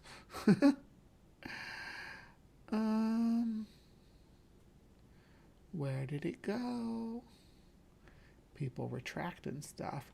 Well, you gotta be like, oh, there it was. It was a super chat, so at least there's that. Or not a super chat so much as a announcement about. So I'll just pin it. Let's do that. We'll just pin.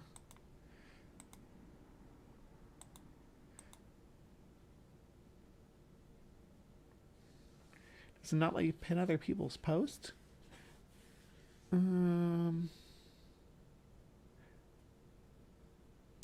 Whatever, I'm just going to copy it. That's fine. There we go. That didn't do anything. There we go. So, now we have that. Maybe it was too long ago to pin it, I don't know. But I'll pin it now. All right.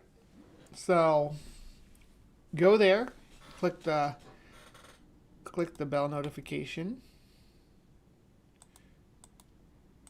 For whatever reason, it's telling me the video isn't available anymore. So I don't know if you had to change the... Oh, there we go. All right. We'll do that one. Yeah.